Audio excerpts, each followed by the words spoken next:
สบายดีทำส้มที่เคารพสบายดีท่านผู้ชมที่อยากแพงตอนรับทานข่าวสู่การทายทอดสดกองประชุมสมัยสามัญเถื่อที่10ของสภาแห่งชาติสุดที่เก้า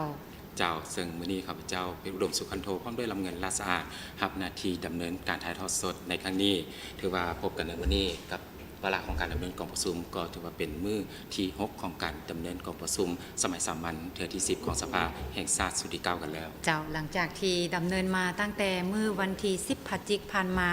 โดยสมาชิกสภาแห่งชาติแต่ละเขตเลือกตั้งก็ได้พร้อมกันประกอบคำคิดคำเห็นเข้าใส่บทรายงานที่สำคัญต่างๆด้วยความรับผิดชอบสูงและในภาคบ่ายที่ทำการถ่ายทอดสดในปัจจุบันนี้ในเวลาของกองประชุมก็จะได้มีการพิจารณาเรียกงานศาลประชาชนและองค์การอัยการประชาชนสูงสุดเจ้าจากนั้นเนาะก็จะแม่นการนำเสนอเนาะของทางประธานศาลประชาชนสูงสุดจะได้ขึ้นรายงานเกี่ยวกับการจัดตั้งปฏิบัติแผนการเคลื่อนไหวเวียกงาน5ปีผ่านมาและแผนการเคลื่อนไหวเวียกงาน5ปีต่อหน้าของศาลประชาชนสูงสุดและถ้าจากนั้นหัวหน้าห้องการอัยการประชาชนสูงสุดก็จะได้ขึ้นรายงานการปฏิบัติการเคลื่อนไหวเวียกงาน5ปีและทิศทางแผนการเคลื่อนไหวเวียกงานขององค์การอัยการศาลประชาชนสูงสุดเพื่อให้สมาชิกสภาแห่งชาตินั้นได้ประกอบความคิดเห็นต่อกับบทรายงานดังกล่าวท่านผู้ชมที่อยากแพงในภาคเศร้ามื้อนี้กองประชุมได้สรุปสั่งรวมการประกอบความคิดเห็นต่อห่างมติ2ฉบับของมติสภาแห่งชาติด้วยเวียกงานองค์การกวดการแห่งรัฐและองค์การกวดสอบแห่งรัฐซึ่งในนี้ในบทชี้แจงต่อกองประชุมสภาเกี่ยวกับการแก้ไขผลกวดการและกวดสอบตามมติ140ของสปสโดยท่านสันติภาพพรหมวิหารรัฐมนตรีกระทรวงการเงินก็ได้มีการชี้แจงเกี่ยวกับการแก้ไขผลการกวดการระยะแต่ปี2021หา2025ที่ยังคงค้างและก็ที่ยังแก่ยาวผ่านมาโดยรวมแล้วเพชรอุดมก็มี5ปัญหาต้นต่อด้วยกันอันที่1ก็เป็นในการขายไม้ที่บ่ผ่านการประมูลและก็ลดราคากลางของกระทรวงอุตสาหกรรมและการค้าอยู่แขวงจำปาสักใน16สัญญามูลค่า 15.8 ตื้อกีบซึ่งต่อกับปัญหาดังกล่าวนี้ก็แม่นได้สมทบกับแขวงเพื่อกวดกาคืนก็เห็นว่าแขวงนี่ก็ได้มีการแต่งตั้งคณะเพื่อดำเนินการประมูลติดตามปฏิรูปตามการเปลี่ยนแปลงแล้วล่ะค่ะแต่ว่าบ่สามารถภาคส่วนใดที่ว่าเฮ็ดให้เนื่องจากว่าเป็นไม้เนื้ออ่อนแล้วก็ไม้อย่างนี้แม่นค่อนข้างว่าเป็นไม้เนื้ออ่อนแล้วก็เก็บไว้ดนแล้วก็เป็นคุณภาพที่บ่สูงฉะนั้นแล้วทางแขวงเพิ่นก็จึงมีการขายออกในราคา 6.7 ตื้อกีบซึ่งต่อกับปัญหาดังกล่าวหรือว่ามันมีการต่ำกว่าราคากลางในการยกขึ้นมาแต่ต้นเนื่องจากว่าคุณภาพของไม้เดฉะนั้นก็ได้มีการยกให้เห็นชี้แจงเกี่ยวกับปัญหานี้ส่วนว่าปัญหาที่2ก็แม่นนี่ต้องหับในปี2018ของ8กระทรวงแล้วก็ปัญหาที่3แม่นการหักลบมูลค่าเวียกโครงการที่บ่ได้จะตั้งปฏิบัติโครงการผ่านมาแล้วก็นอกจากนั้นก็มีการแก้ไขปัญหา5กลุ่มกองของกระทรวงการเงินเจ้าซึ่งในวาระของการดำเนินกองประชุมในเพิ่นได้ขึ้นบทรายงานนี้เนาะบรรดาสมาชิกสภาแห่งชาติส่วนหลายเนาะกับกอบความคิดเห็นแม่นเห็นดีต่อกับบทรายงานขององค์การกวดการแห่งรัฐเกี่ยวกับทิศทางและแผนการเวียกงานในต่อหน้า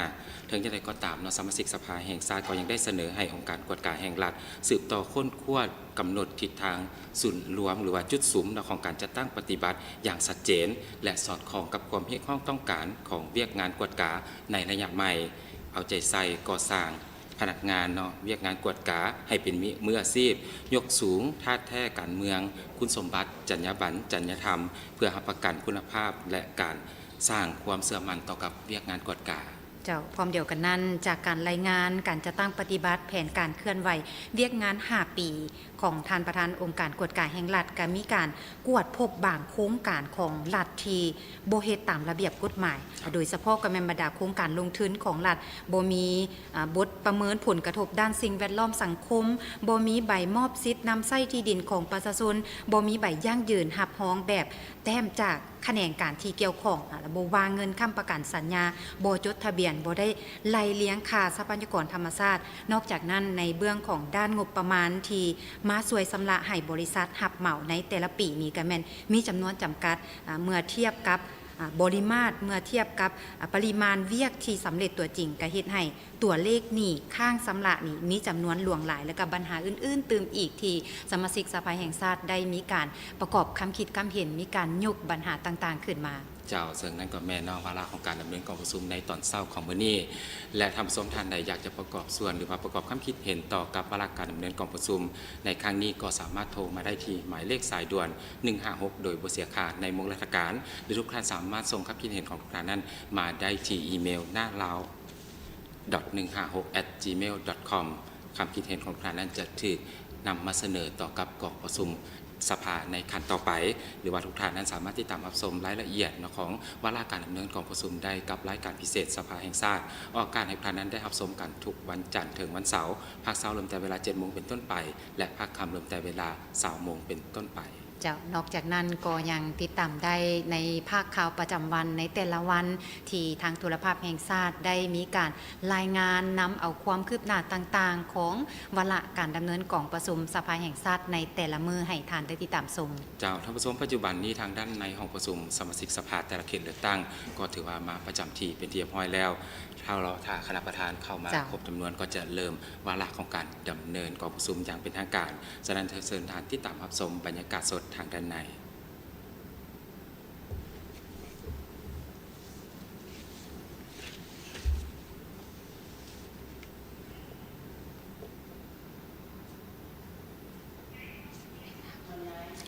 ทำส้มทีเคารพอิงตามวาระในมือนี้แล้วก็คือภาคบ่ายนี้จะได้มีการพิจารณาเวียกงานศาลประชาชนสูงสุดและองค์การอัยการประชาชนสูงสุดซึ่งในนั้นจะได้มีการขึ้นรายงานเกี่ยวกับบทรายงานการจัดตั้งปฏิบัติแผนการเคลื่อนไหว5 ปี 2021-2025 ประจำปี 2025 และแผนการเคลื่อนไหว5 ปี 2026-2030 ประจำปี 2026ของศาลประชาชนสูงสุดซึ่งคาดว่าท่านศาสตราจารย์ปริญญาเอกเวียงทองศรีพันดรประธานศาลประชาชนสูงสุดจะขึ้นรายงานและในตอนนี้คณะประธานก็มาประจำที่เป็นที่เรียบร้อยสมาชิกสภาแห่งชาติก็ประจำที่เป็นที่เรียบร้อยพร้อมแล้วที่จะดำเนินวาระดำเนินกองประชุมเชิญท่านรับชมบรรยากาศทางด้านในเฮียนรายงานฐานประธานจำนวนสมาชิกสภาแห่งชาติมีนาเข้าห่วมกองประชุมสำหรับตอนแรกมื้อนี้มีจำนวน136ฐานเท่ากับ 82.92% ขาด28ฐานเท่ากับ 17.08% ขอขอบใจ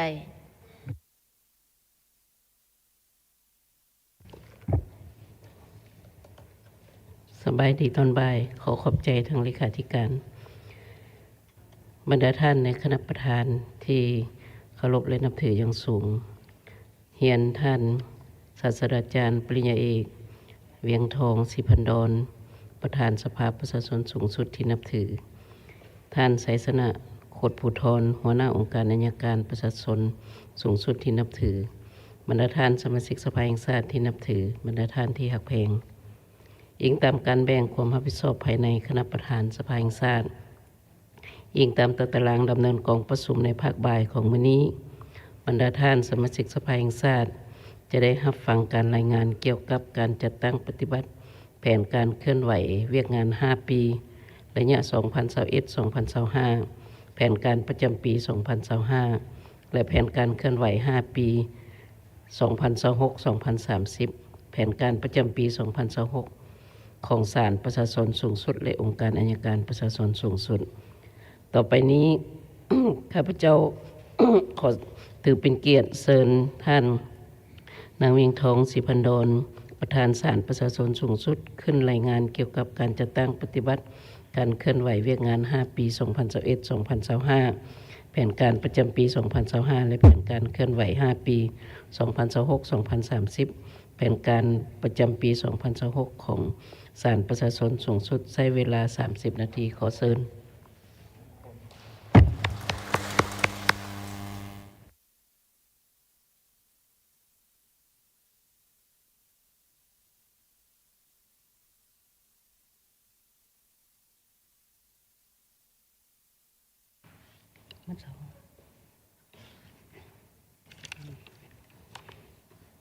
เฮียนทานปริญญาเอกนางสุนทรไสยจักรเลขาธิการศูนย์กลางผักหอประธานสภาแห่งชาติที่เคารพและนับถืออย่างสูง เฮียนบรรดาทานคณะประธานกองประชุมที่นับถืออย่างสูงเฮียนบรรดาทานสมาชิกสภาแห่งชาติผู้ทรงเกียรติแขกที่มีเกียรติที่นับถือข้าพเจ้ารู้สึกเป็นเกียรติและภาคภูมิใจอย่างยิ่งที่ได้ตั้งหน้าให้คณะนำศาลประชาชนสูงสุดและศาลทหารก็คือพนักงานของศาลในขอบเขตทั่วประเทศขึ้นมารายงานโดยสังเขปเกี่ยวกับการจัดตั้งปฏิบัติแผนเคลื่อนไหวเวียกงาน5 ปี 2021-2025 ประจำปี 2025 แผนเคลื่อนไหวเวียกงาน5 ปี 2026-2030 และประจำปี 2026 ต่อกองประชุมสมัยสามัญเทื่อที่ 10 ของสภาแห่งชาติสุดที่เก่าในครั้งนี้ส่วนเหนือในรายละเอียดแม้ได้แจกจ่ายให้บรรดาทานกองประชุมแล้วการรายงานของข้าพเจ้าจะแบ่งออกเป็น3 ภาคคือภาคที่ 1ตีราคาผลสำเร็จในการเคลื่อนไหวเวียกงาน5 ปี 2021-2025 ประจำปี 2025 โดยแบ่งที่ 1 ผลสำเร็จในการเคลื่อนไหวเวียกงาน5 ปี ภายหลังที่สภาแห่งชาติได้มีมติหับห้องแผนการเคลื่อนไหว5 ปี 2021-2025 ฉบับเลขที่ 15 ของสภาแห่งชาติสุดที่เก่าโดยเฉพาะการปฏิบัติ4 มาตรการแก้ไขที่ได้กำหนดไว้ในมติกองประชุมครั้งปฐมฤกษ์เคียงคู่กับการจัดตั้งปฏิบัติมติของพรรคว่าด้วยการยกสูงประสิทธิภาพการคุ้มครองรัฐคุ้มครองสังคมด้วยกฎหมายการยกสูงประสิทธิภาพการดำเนินคดีตามกระบวนยุติธรรมผ่านมาถึงแม่นว่าปัญหาผักพื้นและสากลจะมีการพันแปรอย่างสลับซับซ้อนการแพร่ระบาดของพยาธิโควิด -19 ซึ่งเป็นสิ่งท้าทายบ่น้อยต่อการปฏิบัติแผนเคลื่อนไหวของศาลประชาชนสูงสุดภายหลังปี 2023 เป็นต้นมาการเคลื่อนไหวเวียกงานของศาลประชาชนได้เข้าสู่สภาพปกติสามารถเคลื่อนไหวปฏิบัติหน้าที่ตามพระบทบาทของตนโดยมีผลสำเร็จแต่ละด้านดังนี้ 1. การพัฒนาแบบแผนกลไกการดำเนินคดีของศาลคือ 1. ได้เอาใจใส่ลงติดตามสุขอยู่เวียกวิชาเฉพาะอยู่ศาลขันลุ่มตามสายต่างเพื่อสอบหาสาเหตุที่บกพร่องหรือบ่ถูกต้องนำเอาปัญหาดังกล่าวลงไปสมทบกับผู้พิพากษาที่ตัดสินพิจารณาแก้ไขคดีแพ่งการฆ่าครอบครัวแห่งงานปกครองอาญาเด็กอยู่ศาลประชาชนท้องถิ่น 2. ได้เอาใจใส่ติดตามสุขอยู่การพิจารณาตัดสินคดีโดยผู้พิพากษาผู้เดียวได้910 เรื่อง 3. ได้ติดตามสุขอยู่ให้ศาลประชาชนท้องถิ่นศาลทหารจัดตั้งคณะศาลเคลื่อนที่ไปตัดสินอยู่ไข่คุ้มขังและท้องถิ่นบอนอยู่ของผู้ควมอาศัยอยู่ 4. ใน5 ปีที่ผ่านมาได้ซุ้มใส่น้ำผ้าศาลประชาชนศาลทหารแต่ละขันแก้ไขคดีดังนี้คดีขั้นต้นแก้ไขได้ 92.37% คดีขั้นอุทธรณ์แก้ไขได้ 82.44% คดีขั้นลบล้างภาค89.16% รายละเอียดการแก้ไขคดีแม้นมีเอกสารซ่อนท้ายให้บรรดาทาน 5. ได้ยกสูงให้ศาลประชาชนแต่ละขันเอาใจใส่ขอดประชุมศาลประเด็นไต่สวนออกคำแนะนำการโต้แย้งโต้เถียงที่ประชุมศาลเฮ็ดให้การดำเนินคดีมีความครบถ้วนรอบด้านและภาควิสัย 2. การสร้างและพัฒนาบุคลากรของศาลให้มีคุณภาพ อันที่ 1. ได้เอาใจใส่บำรุงก่อสร้างผู้พิพากษาพนักงานของศาลประชาชนให้มีคุณฐานการเมืองที่นักแน่นมีคุณสมบัติศีลธรรมปฏิบัติมีจรรยาบรรณจริยธรรมในการปฏิบัติหน้าที่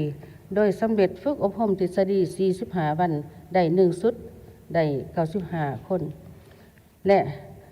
สำเร็จการฝึกอบรมทฤษฎีขั้นต้น1 ชุดได้40 คน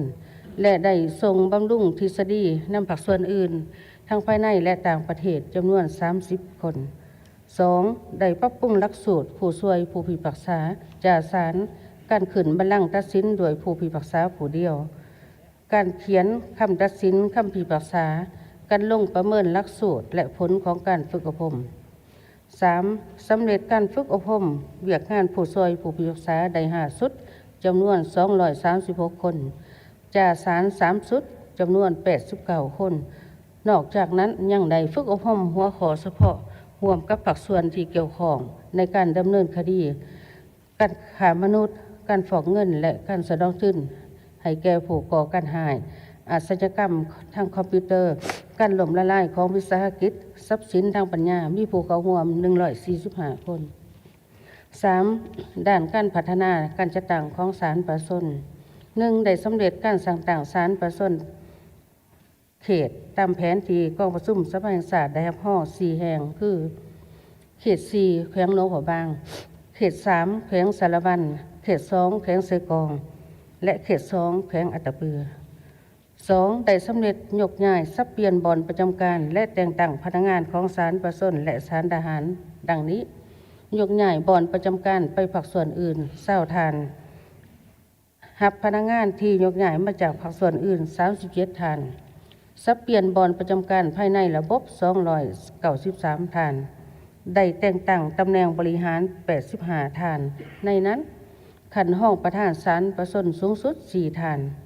ยกย้ายไปภาคส่วนอื่น1 ฐานหัวหน้ากรมหัวหน้าคณะศาล13 ฐานห้องหัวหน้ากรมห้องหัวหน้าคณะศาล25 ฐานหัวหน้าแผนกห้องหัวหน้าแผนก77 ฐานประธานศาลภาค4 ฐานห้องประธานศาลภาค10 ฐานประธานห้องประธานศาลแขวงนครหลวงและเขต110 ฐาน101 ฐานหัวหน้าคณะศาลท้องถิ่น109 ฐานได้แต่งตั้งตำแหน่งวิชาการคือผู้พิพากษาขึ้นบัลลังก์ตัดสินผู้เดียว52 ฐานผู้ซอยผู้พิพากษา230 ฐานจ่าศาล75 ฐาน74 ฐานแต่งตั้งผู้พิพากษาสัน4 63 ฐานผู้พิพากษาสัน1 209 ฐานเลื่อนผู้พิพากษาสัน1ขึ้นสัน2 130 ฐานเลื่อนสัน2ขึ้นสัน3 51 ฐานนอกนั้นยังได้คนขวาการปฏิบัตินโยบายให้พนักงานเข้าหับอุดหนุนบำนาญตามกฎหมาย54 ฐานและออกสาเหตุอื่นๆจำนวน123 ฐาน 4. การพัฒนาแบบแผนและกลไกการคุ้มครองบริหารศาล 1. ได้พัฒนาพื้นฐานโครงสร้างของศาลประชาชนได้ให้รับห้องแก่การปฏิบัติหน้าที่โดยได้สำเร็จก่อสร้างห้องการศาลประชาชนแขวงอุดมไซและห้องการศาลประชาชนเขต 2 แขวงหลวงน้ำทาและได้สมทบกับคณะกวดการศูนย์กลางลงกวดการโครงการก่อสร้างห้องการศาลประชาชนแขวงไซสมบูรณ์ห้องการศาลประชาชนเขต 2 แขวงบริคำไซที่ได้รับการก่อสร้างและมอบหับ100% แล้วได้ปรับปรุงซ่อมแปลงศาลประชาชนเขต 2 แขวงอัตตปือเขต 2 แขวงเสกองและเขต 3 แขวงเวียงจันทน์เขต 4 แขวงหนองหัวบางและสร้างบัลลังก์ตัดสินได้8 แห่ง 2. ได้ลงติดตามและสุกอยู่เวียกงานคุ้มครองการเก็บรายหับงบประมาณและเงินค่าบริหารของศาลประชาชนท้องถิ่นโดยเฉพาะการคุ้มครองรายหับการเก็บค่าธรรมเนียมศาลเพื่อให้สอดคล้องตามระเบียบที่กระทรวงการเงินวางออกได้เอาใจใส่คุ้มครองรายจ่ายงบประมาณให้ถูกต้องบนพื้นฐานประหยัดมัธยัติคือ5 ปีผ่านมาได้หับงบประมาณทั้งหมด430ตื่อ655ในนั้นเงินเดือนรวมจำนวน 64.99% เงินนโยบายและเงินสวยหนุนรวม 2.57% เงินบริหารปกติรวม 20.18% เงินรักสมส่งเสริมและเงินบำรุงรวม 6.26% รายจ่ายสื่อใหม่รวม 0.74% รายจ่ายลงทุนรวม 5.26% ในระยะ5 ปี 5. การสร้างความเข้มแข็งในการผัวพันร่วมมือกับต่างประเทศ 1. ได้เอาใจใส่ในการจัดตั้งปฏิบัติแนวทางร่วมมือกับต่างประเทศที่ภาครัฐฝั่งออกโดยเฉพาะกับบรรดาประเทศเพื่อนมิตรยุทธศาสตร์สสเวียดนามสปจีนสกูบาสรัสเซียโดยได้สำเร็จการพบปะผู้แทนขั้นสูง2 ฝ่ายสำเร็จการเซ็นบทบันทึกความมือกับศาลประชาชนสูงสุดสกูบาและสัญจักรกัมพูชีได้สำเร็จการจัดตั้งกองประชุมร่วมระหว่างศาล3 ประเทศลาวเวียดนามกัมพูชีในการต้านอาชญากรรมข้ามชาติชายแดนครั้งที่ 6 ที่นครหลวงเวียงจันทน์และครั้งที่ 7 ที่สสเวียดนาม 2. ได้พัวพันหัวมือกับบรรดาประเทศได้พักพื้นเข้าร่วมและลงนามในกองประชุมประธานศาลอาเซียนครั้งที่เก่าที่10 11 12และสมาคมนักกฎหมายอาเซียนนอกนั้นยังได้พัวพันหัวมือทางด้านวิชาการและกฎหมายกับองค์การจัดตั้งสากลหลายกว่า10โครงการรวมทั้ง 2. การจัดตั้งปฏิบัติเปียกงานประจำปี 2025ศาลประชนได้จัดตั้งปฏิบัติมติฉบับเลขที่141สปสลงวันที่11ธันวาคม2024ของกองประชุมสมัยสมัญเถือที่8ของสภาแห่งชาติสุดที่9มาเป็นคำแนะนำของประธานศาลประชนสูงสุดฉบับเลขที่03ลงวันที่30ธันวาคม2024เพื่อให้ศาลประชนศาลทหารแต่ละขันได้จัดตั้งปฏิบัติอย่างมีจุดสูงดังนี้ 1. ด้านการเมืองแนวคิดได้ซุ้มใส่ศึกษาอบรมให้พนักงานศาลให้มีคุณฐานการเมืองคุณสมบัติศีลธรรมปฏิบัติจรรยาบรรณจรรยธรรมรักษาได้ความสามัคคีความสงบและความเป็นระเบียบเรียบร้อยเป็นอย่างดี 2. ด้านการจัดตั้งและบุคลากรได้แต่งตั้งตำแหน่งบริหารวิชาการของศาลประชนแต่ละขันดังนี้ในปี 2025อยู่ศาลประชนสูงสุดได้แต่งตั้งห้องประธานศาลประชนสูงสุด1ท่านและยกย้ายไปภาคส่วนอื่น1ท่านหัวหน้าคณะศาล4ท่านห้องหัวหน้าคณะศาล7ท่านหัวหน้ากรม6ท่านห้องหัวหน้ากรม4ท่านและตำแหน่งอื่นๆในนั้นได้แต่งตั้งห้องประธานศาลประชนภาค3ท่านประธานศาลห้องประธานศาลแขวงนครหลวงและเขต16ท่านห้องประธานศาลทหารขั้นสูง2ท่านศาลทหารประธานศาลทหารภาค3ท่านห้องประธานศาลทหารภาค2ท่านหัวหน้าห้องหัวหน้าคณะศาล52ท่านหัวหน้าและห้องหัวหน้าของการ18ท่านและตำแหน่งบริหารอื่นๆแต่งตั้งผู้พิพากษาสันซีได้30ท่านจัดตั้งการสอบเสงผู้พิพากษาสัน1 292ท่านและเลื่อนผู้พิพากษาสัน1ขึ้นสัน2 54ท่านสัน2ขึ้นสัน3 6ท่านเทียบสันผู้พิพากษาของศาลทหาร2ท่านผู้ช่วยผู้พิพากษา77ท่านจ่าศาล58ท่าน 3. การบำรุงสร้างและพัฒนาบุคลากรได้จัดตั้งฝึกอบรมหัวข้อต่างๆ7ชุดมีผู้เข้าร่วมทั้งหมด175เถื่อคนนอกนั้นยังได้จัดกองประชุมแลกเปลี่ยนหัวข้อเฉพาะกับศาลประชนสูงสุดแห่งสสเวียดนามสปจีนสเกาหลีและอื่นๆ 4. ด้านการพิจารณาคดีขั้นต้นเขตแขวงและศาลทหารภาคคดีอาญาแก้ไขได้ 92.38% คดีแพ่งแก้ไขได้ 72.15% คดีการค้าแก้ไขได้ 80.79% คดีครอบครัวแก้ไขได้ 86.35% คดีเด็กแก้ไขได้ 87.34% คดีแรงงานแก้ไขได้ 88.09% ศาลทหารแก้ไขได้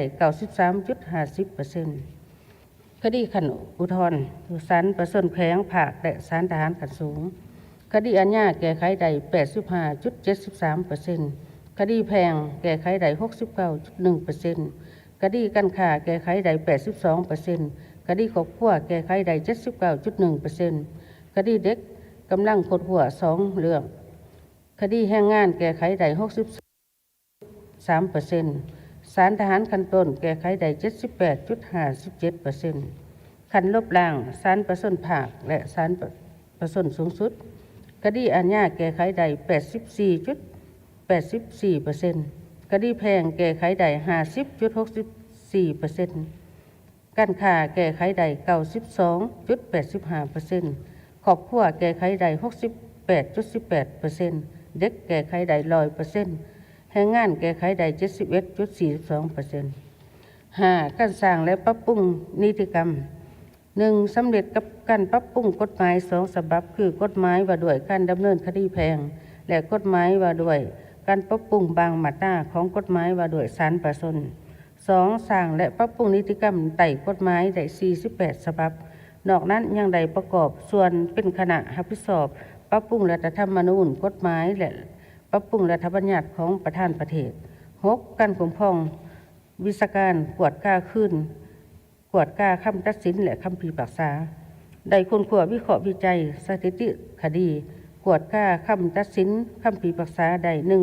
1,158 ฉบับเห็นคำตัดสินคำพิพากษาบกพร่อง148 ฉบับ7เบี่ยงงานติดตามกวดกล้าการปฏิบัติหน้าที่ของผู้พิพากษาและพนักงานศาลประชนได้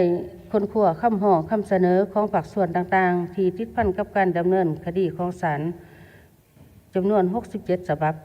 ได้ประสานสมทบกับภาคส่วนที่เกี่ยวข้องแก้ไขได้แล้ว32 ฉบับกำลังสืบต่อค้นคว้า35 ฉบับ8ประสานสมทบกับภาคส่วนที่เกี่ยวข้องในการดำเนินคดีได้แต่งตั้งคณะผู้สอบสร้างบทบันทึกร่วมกับภาคส่วนต่างๆที่เกี่ยวข้องกับการดำเนินคดีอันที่1ได้เซ็นบทบันทึกร่วมกับองค์การกวดกล้าแห่งรัฐ 2. องค์การอัยการประชาชนสูงสุด 3. องค์การตรวจสอบแห่งรัฐพร้อมนั้นกาเกียมเซ็นบทบันทึกร่วมกับกระทรวงยุติธรรมเกี่ยวกับเรื่องงานปฏิบัติคำตัดสินของศาลและแก้ไขข้อขัดแย้งทางด้านเศรษฐกิจคนขว้าสร้างบทบันทึกร่วมกับธนาคารการค้าเกี่ยวกับลักทรัพย์ค้ำประกันกู้ยืมเงิน9เรื่องงานการบริหารศาลให้มีคุณภาพได้แต่งตั้งคณะผู้สอบพัฒนาระบบการคุ้มครองบริหารศาลทันสมัย 2. ได้ปรับปรุงรักษาซ่อมแปลงหอการของศาลประชาชนท้องถิ่น4 แห่งประกอบบัลลังก์ประชุมศาล2 แห่งสร้างศาลารับตอนประชาชนจะสำเร็จ2 แห่งและได้สำรวจออกแบบโครงการก่อสร้างศาลประชาชนเขต3 แห่งได้คุ้มครองรายรับรายจ่ายงบประมาณของรัฐให้ถูกต้องตามระเบียบกฎหมายของการเงินให้เข้มงวด 10. เรื่องงานการร่วมมือกับต่างประเทศได้เพิ่มทวีร่วมมือกับบรรดาศาลประเทศเพื่อนมิตรยุทธศาสตร์โดยได้สำเร็จการพบปะเยี่ยมยามกับศาลสรัสเซียสเวียดนามกะเกียมเยี่ยมยามสปจีนสำเร็จการเข้าร่วมประชุมศาลบรรดาประเทศภาคพื้นอาเซียนและสากลบรรดาท่านที่นับถือและหักแพงเคียงคู่กับด้านดีผลสำเร็จนั้นยังมีข้อคงค้างบางด้านที่ต้องได้เอาใจใส่ปรับปรุงแก้ไขในขณะเป็นต้นที่ราคานันอ่อนของคงค้างสาเหตุถอดและบทเรียนที่ถอดถอนใดด้านดีของคงค้างด้านอ่อนของคงค้างการบำรุงก่อสร้างพนักงานผู้พิพากษายังบ่บรรลุตามแผนการที่ได้กำหนดไว้ 2. การสร้างหน่วยงานของศาลประชาชนประจำเมืองยังเฮ็ดบ่ได้ตามแผน 3. การพิจารณาแก้ไขคดีบางประเภทบ่บรรลุขาดหมายตามตัวสีวัด 4. การค้นคว้าพิจารณาแก้ไขคำห้องคำเสนอของประชาชนยังซักซ้าสาเหตุที่เฮ็ดให้มีข้อคงค้างด้านอ่อนข้อคงค้างอันหนึ่งการติดตามสุกอยู่กลไกแผนการบำรุงก่อสร้างพนักงานยังบ่ทันต่อเนื่อง 2. เงื่อนไขอำนวยความสะดวกให้แก่การขยายสร้างต่างศาลเขตหน่วยงานประจำเมืองยังมีความยุ่งยากย้อนบุคลากรบ่เพียงพอห้องการสถานที่เฮ็ดเวียกยังบ่เอื้ออำนวย 3. ย้อนผู้พิพากษาจำนวนหนึ่งความเป็นเจ้าการความรับผิดชอบยังบ่ทันสูงยังมีแนวคิดของเดิมสาเหตุนอกตัวคู่ความเหตุให้คู่ความบางคดีบ่ให้การร่วมมือหรือผัวพันกับหลายภาคส่วน 4. พนักงานที่รับผิดชอบยังขาดบทเรียนที่มีประสบการณ์ในการค้นคว้าพิจารณาแก้ไขคำห้องคำเสนอข้อบทเรียนที่ถอดถอนได้อันที่ 1. ผู้พิพากษาพนักงานของศาลประชาชนต้องได้เพิ่มทวีความเป็นเจ้าการตื่นตัว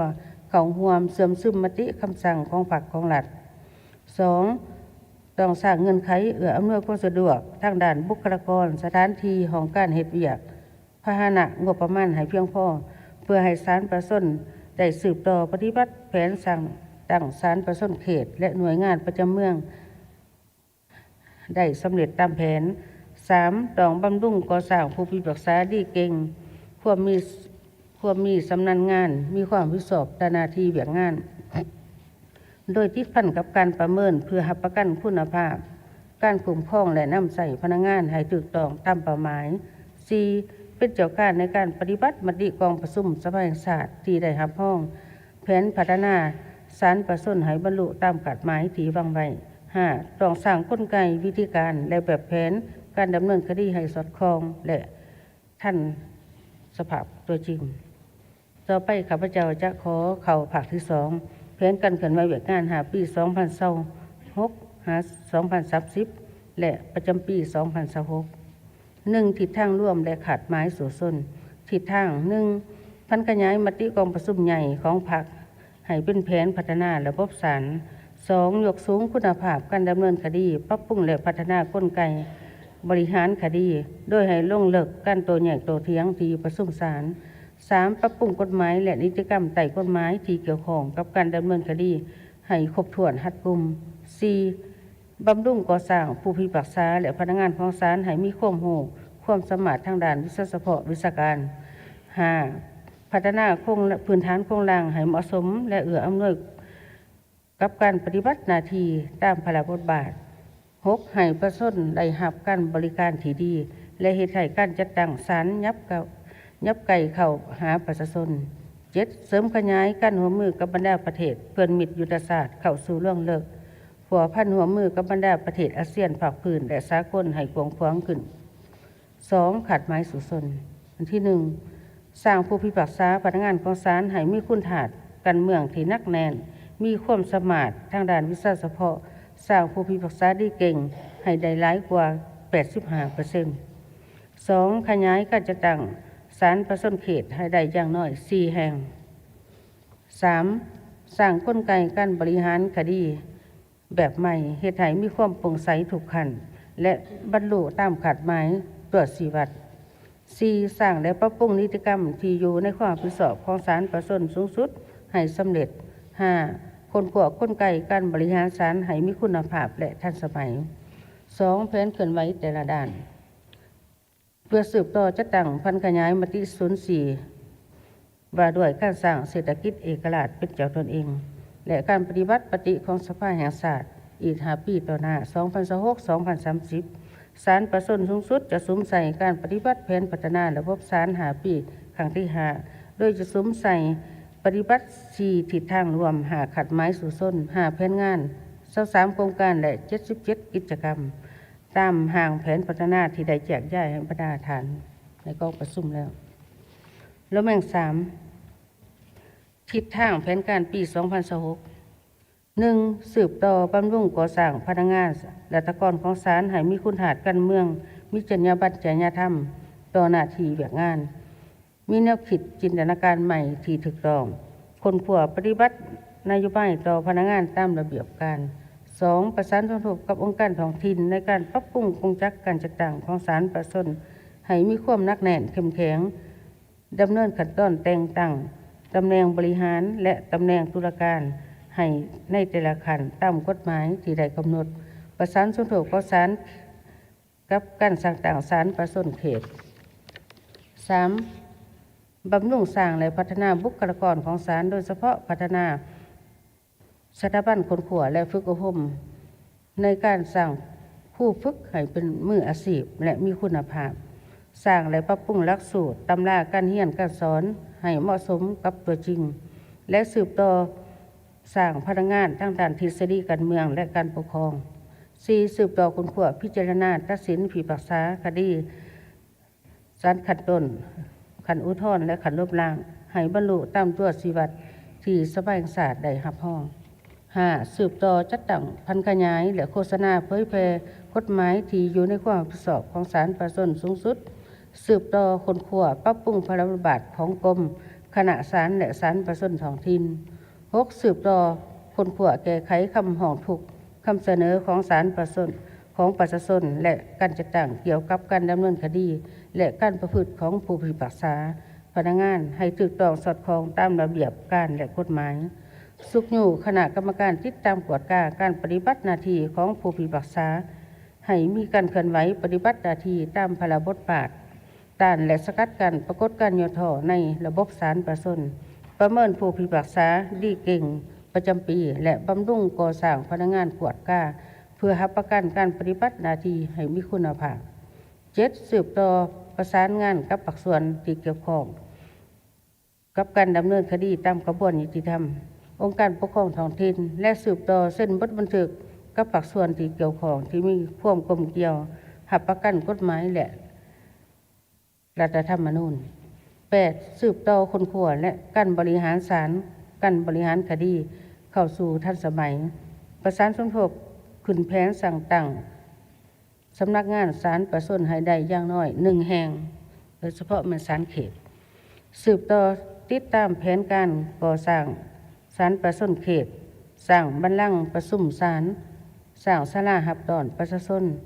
สร้างแผนการเก็บรายรับค่าธรรมเนียมศาลค่าบริการในการดำเนินคดีอยู่ศาลแต่ละขั้น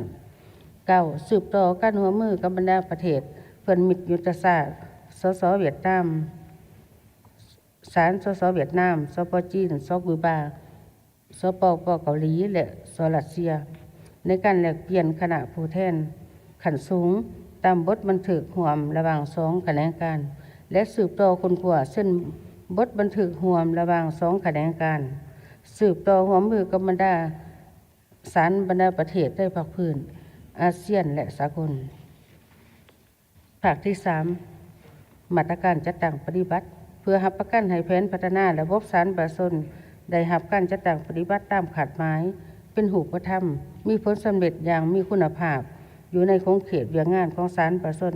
ต้องได้เอาใจใส่บางมาตรการในการต้นต่อในการจัดตั้งปฏิบัติดังนี้ 1. ห้องการสถาบันคนขัวและฝึกอบรมบรรดากรมคณะศาลของศาลประสนสูงสุดและศาลประสนท้องถิ่นแต่ละขั้นและศาลทหารต้องเป็นเจ้าการในการนำเอาแผนพัฒนาระบบศาลประสน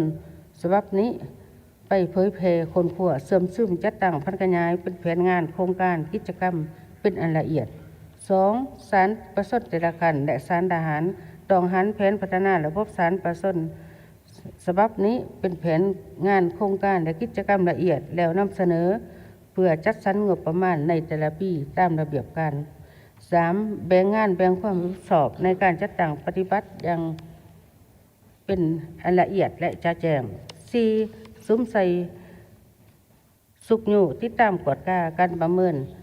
รายงานจุดสุมแผนพัฒนาระบบศาลประสนเป็นแต่ละระยะ 5. ศาลประสนสูงสุดสังรวมแผนการโครงการและงบประมาณประจำปีเพื่อนำเสนอรัฐบาลพิจารณาจัดสรรงบประมาณที่จะเป็นและเหมาะสมในการพัฒนาระบบศาลของสปป.ลาว 6. ห้องการศาลประสนสูงสุดเป็นกองเลขาในการสุกงูติดตามและสังรวมการจัดตั้งปฏิบัติแผนพัฒนาฉบับนี้บรรดาทานที่นับถือแหลกแพงทั้งหมดนั้นเป็นการรายงานโดยสังเขปต่อการเคลื่อนไหวปฏิบัติหน้าที่ตามพระราชบัญญัติของศาลประสนสูงสุดตลอดระยะ5 ปีและประจำปี 2025 ก็คือการกำหนดขัดคะเนการกำหนดแผนการเคลื่อนไหวเวียงงาน5 ปี 2026-2030 และแผนประจำปี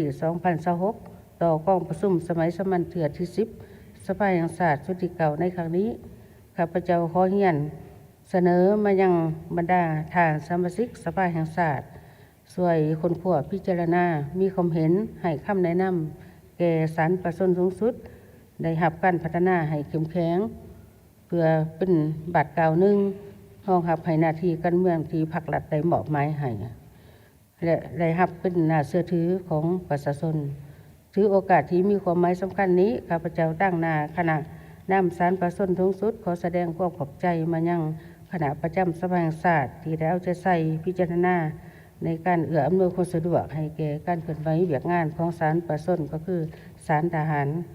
แสดงความขอบใจยังบรรดาท่านสมาชิกสภาประสนประจำเขตเลือกตั้งสภาประสนแขวงนครหลวงและองค์การปกครองท้องถิ่นที่ได้เอาใจใส่ในการบำรุงสร้างหรือช่วยในการพิจารณาในขั้นตอนต่างๆในกงจักรของศาลขันท้องถิ่นขออวยพรให้ท่านประธานกองประชุมคณะประธานกองประชุมบรรดาท่านสมาชิกสภาแห่งชาติแขกที่มีเกียรติจงมีสุขภาพแข็งแรงมีผลสำเร็จในหน้าที่แบบงาน อวยพรกองประชุมสมัยสามัญเทื่อที่10สภาแห่งชาติชุดที่เก้ามีผลสำเร็จตามระดับขาดหมายขอแสดงความขอบใจ ขอแสดงความขอบใจนำท่านศาสตราจารย์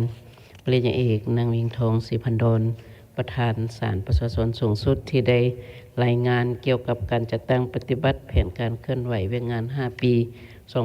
2021-2025 แผนการประจำปี 2025 และแผนการเคลื่อนไหวเวียงงาน 5 ปี 2026-2030 แผนการประจำปีของศาลประชาชนสูงสุด ต่อไปนี้ครับเจ้าขอเชิญท่านไสสนะโคตรภูธรหัวหน้าองค์การอัยการประชาชนสูงสุดขึ้นรายงานเกี่ยวกับการจัดตั้งปฏิบัติแผนการเคลื่อนไหว 5 ปี 2021-2025 แผนการเคลื่อนไหวประจำปี 2025 และแผนการเคลื่อนไหว 5 ปี 2026-2030 แผนการประจำปี 2026 ขององค์การอัยการประชาชนสูงสุดใช้เวลา 30 นาทีขอเชิญ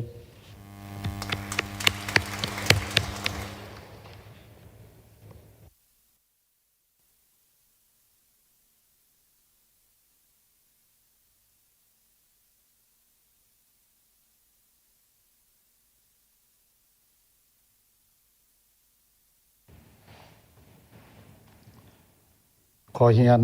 ท่านปริญญาเอกนางสุนทรไสยจักรรองประธานสภาแห่งชาติประธานของประชุมที่เคารพและนับถืออย่างสูงเฮียนประธานของประธานสภาแห่งชาติท่านประธานศาลประชาชนสูงสุดที่นับถือประธานสมาชิกสภาแห่งชาติท่านหญิงท่านชายที่หักแพงทั้งหลายตั้งหน้าให้คณะนำองค์การอัยการประชาชนสูงสุดองค์การอัยการทหารถือเป็นเกียรติอย่างสูงและภาคภูมิใจเป็นอย่างยิ่งที่ได้รับอนุญาตจากท่านประธานกองประชุมให้รายงานเกี่ยวกับการจัดตั้งปฏิบัติเวียกงานขององค์การอัยการประชาชนแต่ปี 2021 หา 2025 และทิศทางหาปี 2026 หา 2030 การเคลื่อนไหวเวียกงานประจำปี 2025 และเวียกงานจุดสุมปี 2026 ซึ่งบทรายงานละเอียดแม้ได้แจกจ่ายให้ประธานก่อนแล้วอีกใช้เวลาที่จำกัดจะได้เสนอบทสั่นโดยสังเขปต่อกองประชุมซึ่งละเอียดดังนี้รูปแบบหนึ่งการจัดตั้งปฏิบัติเวียกงานอัยการในหาปี 2021-2025 และประจำปี 2025 ด้านดีและผลสำเร็จของการชี้นำนำพา 1. ด้านการเมืองนำพาแนวคิดคณะพรรคคณะนำองค์การอัยการประชาชนและองค์การอัยการทหารทุกขันได้ถือสำคัญเวียกงานการเมืองนำพาแนวคิดเป็นอันดับหนึ่งทั้งเหตุเป็นปกตินอกจากจะตั้งเสริมซึมบรรดาเอกสารของพรรคของชาตินิติกรรมของพรรคแล้วยังได้สุมใส่ยกระดับทางด้านทฤษฎีการเมือง45 วันยกระดับทฤษฎีขั้นกลางขั้นสูงทั้งหมดได้230 เทื่อคนนอกจากนี้คณะพรรคก็คือคณะนำองค์การอัยการประชาชนสูงสุดยังได้แบ่งความรับผิดชอบให้คณะพรรคแต่ละสหายลงชี้นำนำพาเวียกงานรอบด้านอยู่แต่ละแขงอย่างเป็นปกติโดยกำหนดเป็นกลไกภายในเดือนหนึ่งต้องพัดเปลี่ยนกับลงซี่นำพาแต่ละแข็งโดยเฉพาะเป็นบรรดาแข็งที่เป็นจุดสุมโดยสุมใส่บรรดาเวียกงานที่สำคัญและปฏิบัติ1/3ของเดือนในการลงซี่นำพาในแต่ละเดือนจากการหันลงซี่นำพาจากสายตั้งอย่างเป็นปกติโดยประสานสมทบกับอำนาจการปกครองท้องถิ่นจึงสามารถเฮ็ดให้หางเสียงด้านลบต่อองค์การอัยการประชาชนและอัยการทหารนับมือนับรุดหน่อยโทรลงเทือละเก้าและได้รับความเชื่อมั่นและไว้วางใจจากประชาชนสมาชิกพรรคอำนาจการปกครองท้องถิ่นและผ่านกองประชุมใหญ่ของพรรคแต่ละขันหัวหน้าองค์การอัยการประชาชนแข็งสามารถเข้าสู่โครงประกอบของคณะพรรค14 แข็งใน18 แข็งถ้าเทียบใส่5 ปีขึ้นหลังหัวหน้าอัยการประชาชนแข็งสามารถเข้าสู่โครงประกอบคณะพรรคแข็งมีจำนวนที่เพิ่มขึ้นซึ่งเป็นการยั่งยืนถึงการเติบใหญ่ขององค์การอัยการประชาชนทุกขันในขอบเขตทั่วประเทศทั้งได้รับความเชื่อมั่นและไว้วางใจจากประชาชนและอำนาจการปกครองทุกขันในขอบเขตทั่วประเทศ 2. การปรับปรุงกงจักรการจัดตั้งและก่อสร้างพรรคพนักงาน 1. ได้ปรับปรุงภาระบทบาทขององค์การอัยการประชาชนแต่ละขันขึ้นใหม่และได้บรรจุซับซ้อนจัดวางพนักงานขึ้นใหม่ให้สมคู่กับความรู้ความสามารถตัวจริงของแต่ละสหาย 2. ได้หันพนักงานอัยการจากศูนย์กลางลงไปซอยท้องถิ่นเพื่อสร้างความเข้มแข็งอยู่หากฐาน ใน5 ปีผ่านมาได้ส่งพนักงานจากศูนย์กลางลงไปซอยท้องถิ่นมีทั้งหมด106 คนและทั้งเป็นการสร้างพนักงานเริ่มจากท้องถิ่นหากฐานอีกด้วย 3. ได้สร้างตั้งองค์การอัยการเขตเพิ่มเติมอีก4 เขตซึ่งปัจจุบันนี้ทั่วประเทศมีองค์การอัยการเขตทั้งหมด48 เขตและได้แต่งตั้งพนักงานอัยการเขตไปประจำอยู่แต่ละเมืองหนึ่งหาคนขึ้นเมืองในขอบเขตตัวประเทศซึ่งปัจจุบันนี้มีอัยการเขตประจำเมืองมี26 เมืองในขอบเขตตัวประเทศ 4. ได้ปรับปรุงภาระบทบาทสิทธิหน้าที่ขององค์การอัยการปราศนเขตประจำเมืองขึ้นใหม่โดยกำหนดสิทธิหน้าที่คือกันกับองค์การอัยการปราศนเขตเพื่อเฮ็ดให้การปฏิบัติหน้าที่เวียกงานมีผลสำเร็จ ได้สร้างตั้งบรรดาหน่วยงานขึ้นใหม่อยู่แต่ละเขตสร้างตั้ง2 แผนกอยู่องค์การอัยการปราศนภาคและ6 แผนกอยู่องค์การอัยการปราศนสูงสุด 6. ได้สร้างห้องให้คำปรึกษาแก่ปราศนอยู่องค์การอัยการปราศนสูงสุดและอีก5 แข็งอยู่บรรดาแข็งในขอบเขตตัวประเทศแนวใส่สร้างความรับรู้เข้าใจให้แก่ปราศนหลายขึ้นทั้งเป็นการอำนวยความสะดวกแก่ปราศนและเฮ็ดให้ปราศนสามารถเข้าถึงกระบวนการดำเนินคดีหลายขึ้นกว่าเก่าเคียงคู่กับเวียกงานดังกล่าวก็ได้ยกระดับให้พนักงานอย่างหอบด้านโดยเฉพาะแมนความรู้ด้านวิชาเฉพาะการนำใช้เครื่องมือที่ทันสมัยให้แก่พนักงานในหัวข้อต่างๆเช่นฝึกอบรมหัวข้อผู้ช่วยพนักงานอัยการและพนักงานอัยการขั้น3ทั้งหมดได้10 สุดมี618 คนนอกนี้ได้ส่งพนักงานไปฝึกอบรมและยกระดับอยู่ต่างประเทศโดยเฉพาะเป็นสสอยู่สถาบันฝึกอบรมสสเวียดนามสปจีนทั้งหมดได้44 คน 3. เวียกงานกวดกาภายในและต้านการส่อราษฎร์บังหลวงคณะนำได้สร้างเป็นระบอบระเบียบและกลไกกวดกานับแต่ศูนย์กลางฮอดท้องถิ่นกวดกาปกติกวดกาตามคำห้องของปราศนต่อการปฏิบัติหน้าที่ของพนักงานอัยการทุกขั้นใน5 ปีผ่านมาได้รับคำห้องคำเสนอของปราศนทั้งหมด72 ฉบับแก้ไขแล้ว69 ฉบับในนี้ได้กวดกาและปฏิบัติวินัยต่อพนักงานอัยการด้วยรูปการไล่ออกจากพรรคไล่ออกจากการเป็นพนักงานอัยการปราศนโดยบ่ทำนโยบายใดๆบทสั้นขันพนักงานอัยการดำเนินคดีตามกฎหมายรวมแล้วใน5 ปีผ่านมาได้ปฏิบัติวินัยต่อพนักงานทั้งหมด29 คนหญิง4 คน 4. ภาระบทบาทที่ตามกฎกาการสั่งฟ้องตัวกาและสั่งฟ้อง 1. การที่ตามกฎกาการปฏิบัติกฎหมาย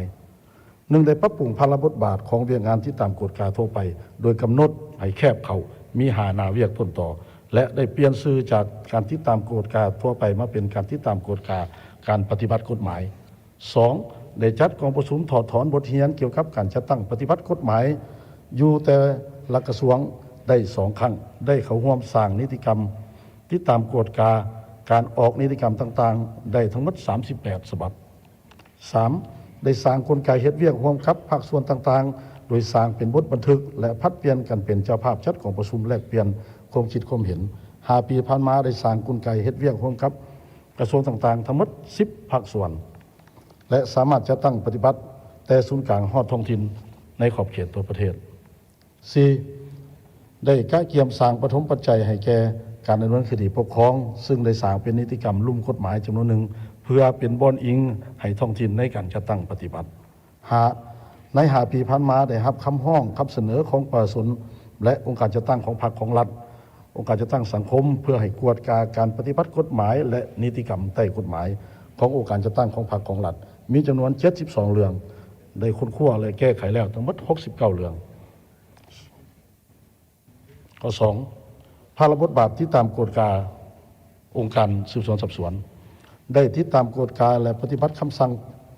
เปิดการสืบสวนสอบสวนได้ทั้งหมด 3,000 กว่าฉบับออกคำสั่งอายัดยึด42 ฉบับออกคำสั่งตรวจค้นได้ 3,000 กว่าฉบับ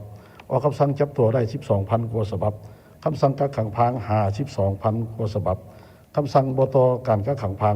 39,000 กว่าฉบับคำสั่งปล่อยตัวพราง 4,000 กว่าฉบับ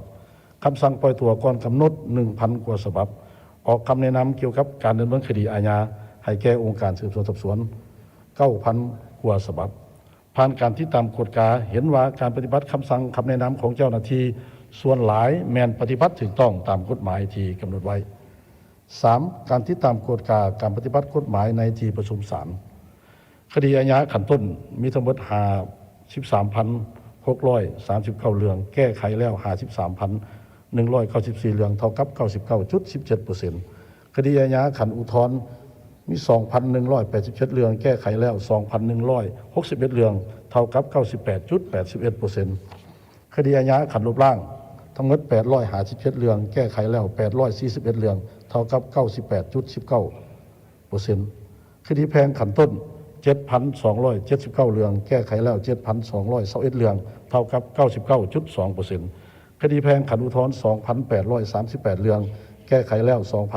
2,881 เรื่องเท่ากับ 99.4%คดีแพ่งขันลบล้างมีทั้งหมด 1,415 เรื่องแก้ไขแล้ว 1,405 เรื่องเท่ากับ 99.38% 4. การติดตามกฎการจัดตั้งปฏิบัติคำตัดสินของศาลใน5 ปีผ่านมาได้รับคำร้องเกี่ยวกับการจัดตั้งปฏิบัติคำตัดสินของศาลทั้งหมด338 ฉบับและได้ค้นคว้าประสานสมทบกับภาคส่วนต่างๆเช่นกระทรวงป้องกันความสงบกระทรวงยุติธรรมได้แก้ไขไปแล้ว331 เรื่อง331 ฉบับขอโทษได้เข้าร่วมเฉพาะกิจถอนโฮมทรัพย์สินที่ศาลตัดสินฮิบก็เป็นของรัฐสามารถเก็บค่าปรับไหมครับเป็นของรัฐทั้งหมด15 ตื้อกว่ากีบปัจจุบันผ่านการติดตามกฎการเข้าร่วมเฮ็ดเวียกร่วมกับกระทรวงยุติธรรมเห็นว่าคดีที่พร้อมจัดตั้งปฏิบัติอยู่ในขอบเขตความรับผิดชอบของกระทรวงยุติธรรมคดีอาญาและคดีแพ่งมีทั้งหมด 61,938 เรื่องหาการติดตามกฎค่ายคุมขังรัฐสั่งใน5 ปีผ่านมาได้จะตั้งปฏิบัติคือ 1. ได้สร้างนิติกรรมร่วมกันระหว่าง2 องค์การอัยการและปกส.และได้ส่งพนักงานอัยการไปประจำอยู่แต่ละค่ายคุมขังรัฐสั่งในขอบเขตทั่วประเทศเพื่อเฮ็ดหน้าที่ที่ตามกฎตามพระราชบัญญัติที่กฎหมายได้กำหนด 2. ได้ลงกฎร่วมกันระหว่างองค์การอัยการและกระทรวงปกส.เช่นการกักขังเกินกำหนดนักโทษที่บ่มีคำตัดสินของศาลนักโทษที่ปฏิบัติโทษหมดแล้วแต่บ่ได้รับการปล่อยตัวพร้อมกันนี้ก็ได้ลงที่ตามสุกยู่และกวดการปฏิบัตินโยบายต่างๆต่อนักโทษผู้ต้องหาในขอบเขตทั่วประเทศร่วมกันระหว่าง2 กระทรวงและได้สร้างกลไกประชุมร่วมกันเพื่อถอดถอนบทเรียนร่วมกันระหว่างกระทรวงปกสและองค์การอัยการโดยเฉพาะปัญหาที่คงค้างจะต้องได้รีบร้อนแก้ไขร่วมกัน 6. เวียกงานสร้างและปรับปรุงนิติกรรมได้สร้างกฎหมายว่าด้วยองค์การอัยการทหารสำเร็จได้สร้างกฎหมายว่าด้วยองค์การว่าด้วยพนักงานอัยการประชาชนและเป็นเจ้าการในการปรับปรุงกฎหมายว่าด้วยองค์การอัยการประชาชนได้สร้างนิติกรรมลุ่มกฎหมายที่ทิศพันกับเวียกงานวิชาเฉพาะได้ทั้งหมด84 ฉบับใน5 ปีผ่านมาได้สำเร็จการสร้างคู่มือการร่วมมือทางอาญาระหว่างประเทศสนธิสัญญาทรงผู้ให้คำแดนและสำเร็จการสร้างสนธิสัญญาร่วมมือทางอาญากับบรรดาประเทศต่างๆเช่นเวียดนามเกาหลีรัสเซียจีนและประเทศอื่นจำนวนหนึ่งหาเวียกงานพัวพันต่างประเทศได้ยกระดับเวียกงานพัวพันต่างประเทศเพื่อญาติแยงเอาการช่วยเหลือและการสนับสนุนจากประเทศเพื่อนมิตรและองค์การจัดตั้งสากลเช่นการสนับสนุนทางด้านทุนฮ้อนการพัฒนาบุคลากรการแลกเปลี่ยนบทเรียนทางด้านวิชาเฉพาะกับประเทศต่างเช่นจีนเวียดนามรัสเซียกูบาสิงคโปร์อาเซอร์ไบจานและอื่นๆนอกนี้ได้เอาใจใส่การจัดกองประชุมชายแดนร่วมกันเพื่อแลกเปลี่ยนปัญหาต่างๆร่วมกันเช่นลาวจีนลาวเวียดนามลาวไทยลาวกัมพูชีลาวพม่าเพื่อแลกเปลี่ยนบทเรียนร่วมกันในการต้านอาชญากรรมข้ามชาติโดยเฉพาะแมนบรรดาอาชญากรรมทางคอมพิวเตอร์และฆ่ามนุษย์และยาเสพติดและอื่นด้านอ่อนขอคงข้างและบทเรียนที่ถอดถอนได้ด้านอ่อนขอคงข้าง 1. การปฏิบัติภาระบทบาทสิทธิและหน้าที่ในการติดตามกฎการเคารพและปฏิบัติกฎหมายยังบ่ทันแข็งแรงเท่าที่ควรตามที่กฎหมายกำหนดไว้โดยเฉพาะแม้การติดตามกฎโดยหน้าที่การติดตามกฎความสอดคล้องของกฎหมายการติดตามกฎการปฏิบัติคำตัดสินของศาลและอื่นๆจำนวนหนึ่ง 2. การค้นคว้าแก้ไขคำร้องและคดีจำนวนหนึ่งบ่ทันบรรลุคาดหมายที่วางไว้บางคดีซักซ่าแก่ยาวบ่ถูกต้องตามกำหนดเวลาที่กฎหมายได้กำหนดไว้ 3. กลไกประสานงานกับภาคส่วนที่เกี่ยวข้องบ่ทันคล่องตัวและกลมเกลียว โดยเฉพาะแม่น4ภาคส่วนที่ดำเนินคดีตามกระบวนการยุติธรรมเฮ็ดให้การดำเนินคดีง่ายจำนวนหนึ่งมีความซักซ่ากลายเป็นคดีที่ยุ่งยากซับซ้อนและบ่มีมือสิ้นสุด 4. การจัดตั้งผันขยายบางแผนงานโครงการยังเฮ็ดบ่ทันได้ดี บางเวียกยังซักซ่าและบางด้านยังบ่ทันบรรลุตามแผนการที่วางไว้ เป็นต้นการปฏิบัติแผนพัฒนาก่อสร้างพื้นฐานโครงสร้างและงบประมาณ บางบทเรียนที่ถอดถอนได้ 1. การชี้นำนำพาของคณะพรรคขันต่างๆ ก็คือการที่ตามกฎกาของสภาแห่งชาติและสภาประชาชนขันแข็งแม้นมีความจำเป็นและขาดบ่ได้ต่อการปฏิบัติหน้าที่ของระบบองค์การอัยการประชาชนทุกขัน 2. ถือเวียงงานการเมืองแนวคิดเป็นก๊กโดยเอาใจใส่ศึกษาอบรมสมาชิกพรรคพนักงานราชการเอาใจใส่เป็นพิเศษการบำรุงสร้างพนักงานทุกประเภทโดยถือเอาคุณภาพเป็นต้นต่อคุณธาตุการเมืองคุณสมบัติศีลธรรมปฏิบัติเป็นก๊กและด้านความรู้ความสามารถเป็นปัญหาที่สำคัญ 3. ปรับปรุงกงจักการจะตั้งเป็นระบบครบสุดนักแน่นเข้มแข็งเคียงคู่กับการจัดวางซับซ้อนบุคลากรให้สมคู่ระหว่างหน้าที่การเมืองที่ถึงผู้ความสามารถตัวจริงของพนักงานอัยการ 4. พื้นฐานวัตถุเทคนิคเป็นปัจจัยพื้นฐานของความสำเร็จในการหันเป็นทันสมัยเทอละเก้าของเวียงงานอัยการประชาชนทุกขัน 5. ปรับปรุงแบบแผนนำพาและวิธีเฮ็ดเวียกของขันน้ำแต่ละขันตามทิศน้ำที่ว่าการนำพาที่ดีกว่าหมู่แม้นความเป็นแบบอย่างที่ดีของผู้เป็นหัวหน้าเพื่อสุกยู่ขบวนการแข่งขันหักษาและพัฒนาอย่างแข็งแรง 6. การพัวพันประสานสมทบแนนและเป็นปกติระหว่างองค์การอัยการกับองค์การสืบสวนสอบสวนศาลประชาชนและองค์การที่เฮ็ดงานปกป้องกฎหมายอำนาจการปกครองท้องถิ่นการส่วนกลางและท้องถิ่นทุกภาคส่วนที่เกี่ยวข้องแม้นมีความจำเป็นแนใส่บุคลุด้านระบอบระเบียบให้ว่องไวและโปร่งใสกว่าเก่ารูปแบบ2ทิศทางรวมคาดหมายสุดสนแผน5 ปีและเวียงงานชุดสูงปี 2026 ทิศทางรวมสืบต่อหันเวียงงานอัยการประชาชนลงสู่หากฐานเพื่อสร้างการหันเปลี่ยนอย่างแข็งแรงลึกซึ้งตามทิศก้าวหน้าและทันสมัยเทอละก้าวโดยหันแผนงานโครงการละเอียดและจัดตั้งปฏิบัติให้เป็นรูปธรรมเทอละก้าวคาดหมายสู่สน 1. ยกสูงคุณภาพการที่ตามกฎการเคารพและปฏิบัติกฎหมายและสั่งฟ้องผู้ถูกหาขึ้นศาลให้บรรลุ 95% ขึ้นไปของการค้นคว้าแก้ไขคดีและให้บรรลุ 95% ที่ศาลตัดสินเอาตามคำแถลงของอัยการประชาชนทุกขัน 2. ปรับปรุงกงจักการจะตั้งขององค์การอัยการประชาชน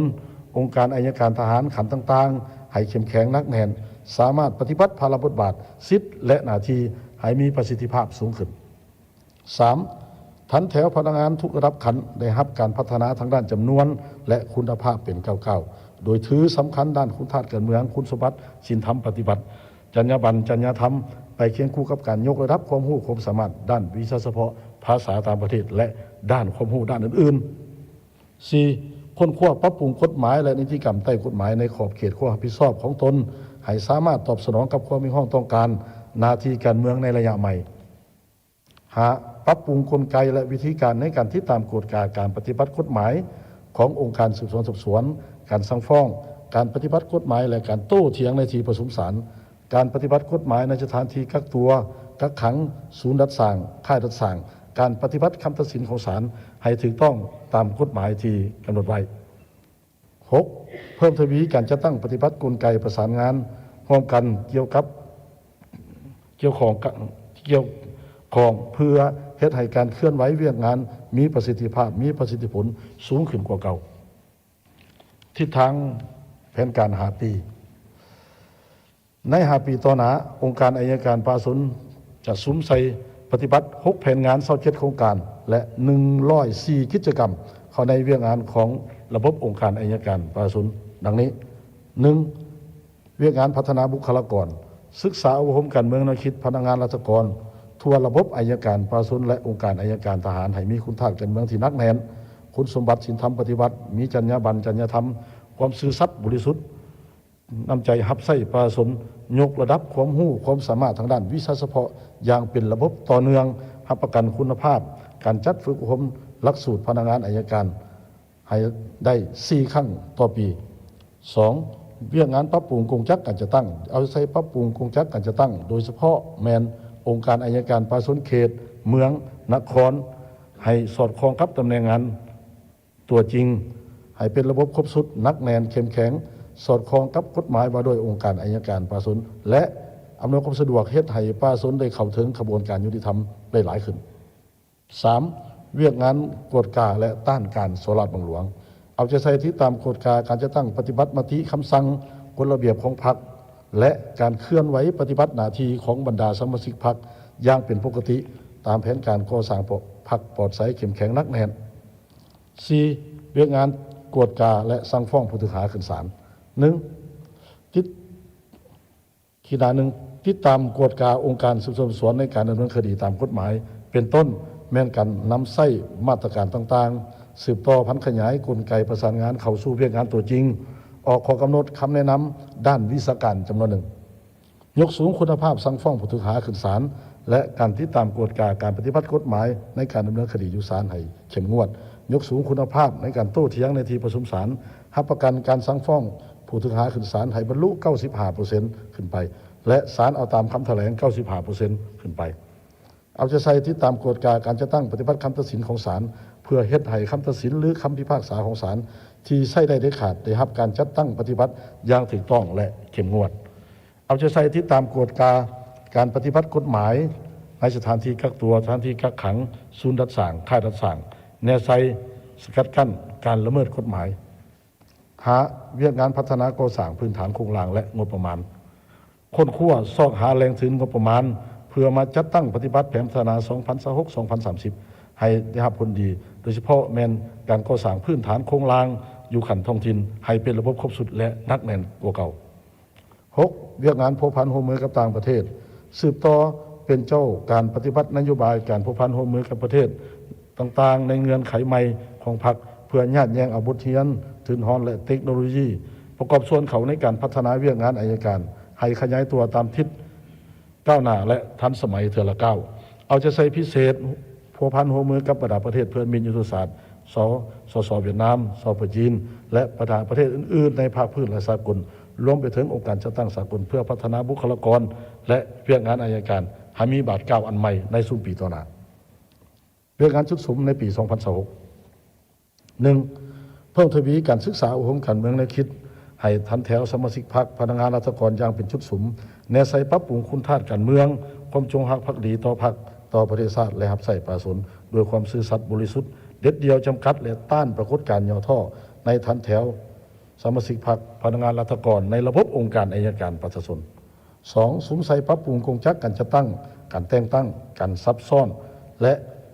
การประสานสมทบกับภาคส่วนเกี่ยวข้องเพื่อปรับปรุงกงจักการจัดตั้งอยู่ศูนย์กลางและท้องถิ่นเพื่อสร้างความเข้มแข็งในการจัดตั้งปฏิบัติภาระบทบาทขององค์การอัยการประชาชนและสุมใส่สร้างองค์การอัยการประชาชนองค์การอัยการเขตประจำเมืองในเมืองที่มีเงื่อนไขในขอบเขตตัวประเทศ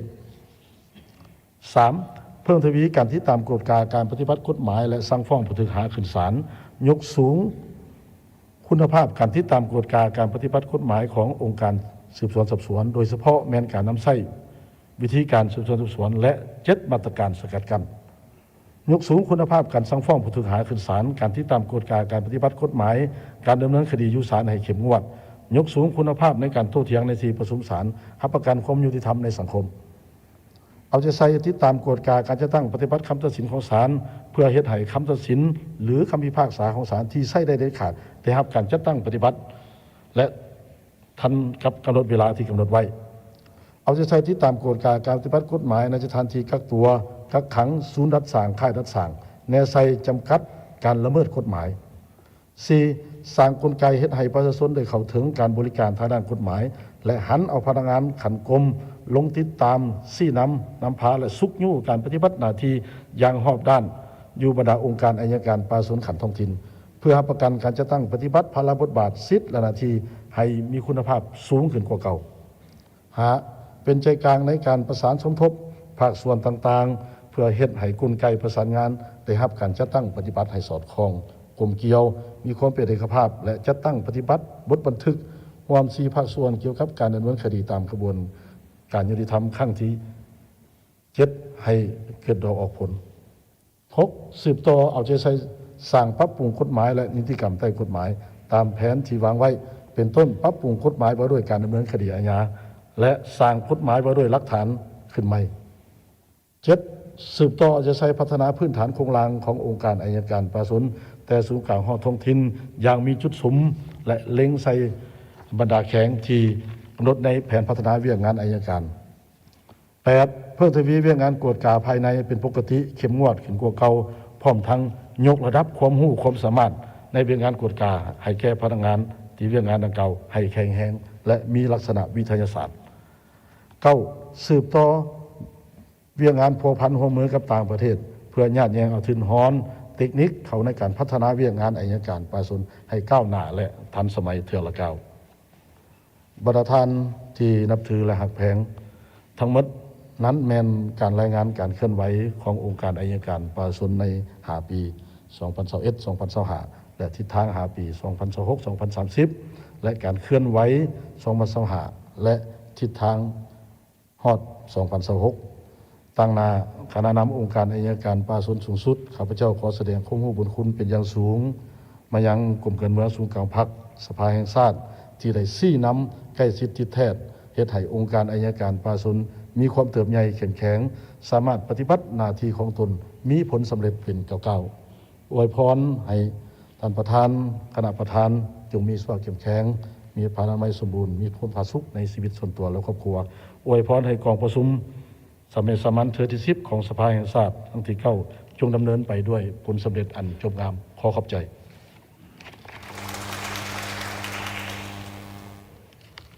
ขอแสดงความขอบใจนำท่านไสสนะโคตรภูธรหัวหน้าองค์การอัยการประชาชนสูงสุดที่ได้รายงานเกี่ยวกับการจัดตั้งปฏิบัติแผนการเคลื่อนไหว5 ปี 2021-2025 แผนการประจำปี 2025 และแผนการเคลื่อนไหว5 ปี 2026-2030 แผนการประจำปี 2026 ขององค์การอัยการประชาชนสูงสุดวาระต่อไปข้าพเจ้าขอเชิญท่านนางธุมรีวงศ์พระจันทร์กรรมการคณะประจำสภาแห่งชาติประธานกรรมาธิการยุติธรรมตั้งหน้าให้แก่คณะประจำสภาแห่งชาติขึ้นประกอบคำเห็น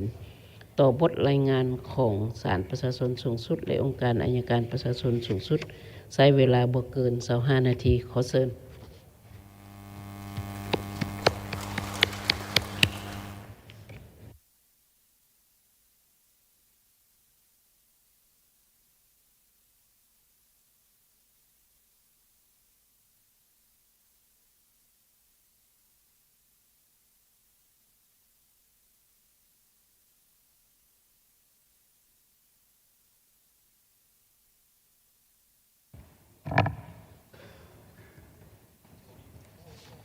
เฮียนท่านปริญญาเอกนางสุนทรสัญญจักร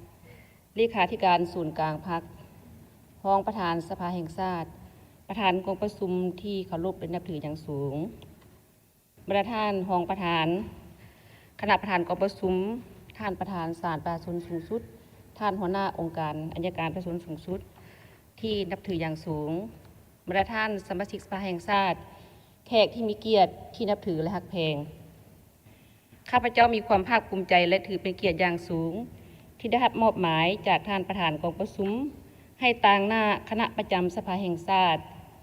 มีคำเห็นต่อบทรายงานของศาลประชาชนสูงสุดและองค์การอัยการประชาชนสูงสุดในกองประชุมสมัยสามัญเทือที่10ของสภาแห่งชาติสุดเก่าในมือนี้ผ่านการรับฟังการรายงานของท่านประธานศาลประชาชนสูงสุดท่านหัวหน้าองค์การอัยการประชาชนสูงสุดและการติดตามกวดกาของคณะประจำสภาแห่งชาติบรรดากรรมการของสภาแห่งชาติและคณะสมาชิกสภาแห่งชาติประจำเขตเลือกตั้งต่างหน้าให้คณะประจำสภาแห่งชาติขอแสดงความย่องยอสมเสยต่อ2 องค์การที่ได้เอาใจใส่จัดตั้งปฏิบัติหน้าที่เวียกงานตามพระราชบทบาทสิทธิและหน้าที่ตามที่กำหนดไว้ในกฎหมายด้วยความรับผิดชอบสูงโดยพื้นฐานคณะประจำสภาแห่งชาติเห็นดีเป็นเอกภาพต่อบทรายงานของ2 องค์การแต่เพื่อเห็นให้บทรายงานดังกล่าวครบถ้วนสมบูรณ์คณะประจำสภาแห่งชาติ ขอมีบางคำเห็นเพิ่มเติมดังนี้รูปแมงหนึ่งต่อบทรายงานของศาลประชาชนสูงสุด ข้อหนึ่งการปฏิบัติแผนการ 5 ปี และประจำปี 2025 ข้อหนึ่งน้อยการปฏิบัติแผนการ 5 ปี 2021-2025 คณะประจำสภาแห่งชาติแสดงความสุมเสยและตีราคาสูงต่อศาลประชาชนสูงสุดที่ได้มีความพยายามนำพาชี้นำศาลประชาชนแต่ละขั้นจัดตั้งผันขยายมติกองประชุมใหญ่ครั้งที่ 11 ของพรรคแผนพัฒนาเศรษฐกิจสังคมแห่งชาติครั้งที่ 9 มติกองประชุมสภาแห่งชาติเกี่ยวกับแผนการเคลื่อนไหวงาน 5 ปี 2021-2025 และประจำปี 2025 ของศาลประชาชนด้วยความเป็นเจ้าการและมีผลสำเร็จหลายด้านเป็นต้นการพัฒนาแบบแผนและกลไกการดำเนินคดี การสร้างการพัฒนาบุคลากรการแต่งตั้งบรรจุซับซ้อนได้มีคุณภาพดีขึ้นระบบการจัดตั้งได้รับการพัฒนายับเข้าหาประชาชนได้สำเร็จการสร้างตั้งศาลปกครองการตัดสินพิพากษาคดีมีความโปร่งใสว่องไวถูกต้องและมีความยุติธรรมดีขึ้นตามลำดับสามารถแก้ไขคดีได้ 91.7 ส่วนห้อยลื่นคาดหมายกฎหมายและนิติกรรมใต้กฎหมายที่พัวพันถึงการจัดตั้งและการเคลื่อนศาลประชาชนได้รับการสร้างและปรับปรุงให้มีความถูกต้องสอดคล้องกับสภาพการพัฒนาเศรษฐกิจสังคมเฮ็ดให้การเคลื่อนไหวเวียกงานของศาลประชาชนแต่ละขั้นมีความหนักแน่นและเข้มแข็งขึ้น2น้อยการจัดตั้งปฏิบัติแผนการเคลื่อนไหวเวียกงานประจำปี 2025 คณะประจำสภาแห่งชาติเห็นว่าศาลประชาชนสูงสุดได้เอาใจใส่และเป็นเจ้าการปฏิบัติเนื้อไหนคาดหมายที่กำหนดไว้ในมติเลขที่ 141 ลงที่ 11 ธันวาคม 2024 มีผลสำเร็จเป็นต้นการสร้างตั้งศาลประชาชนเขต 2 แขวงอัตตปือบุคลากรได้รับการแต่งตั้งเป็นผู้พิพากษาเป็นจำนวนหลายการติดตามกวดกาสุกยุการดำเนินคดีของศาลประชาชนท้องถิ่นได้มีความว่องไวและสอดคล้องกับกฎหมายการสร้างและปรับปรุงนิติกรรม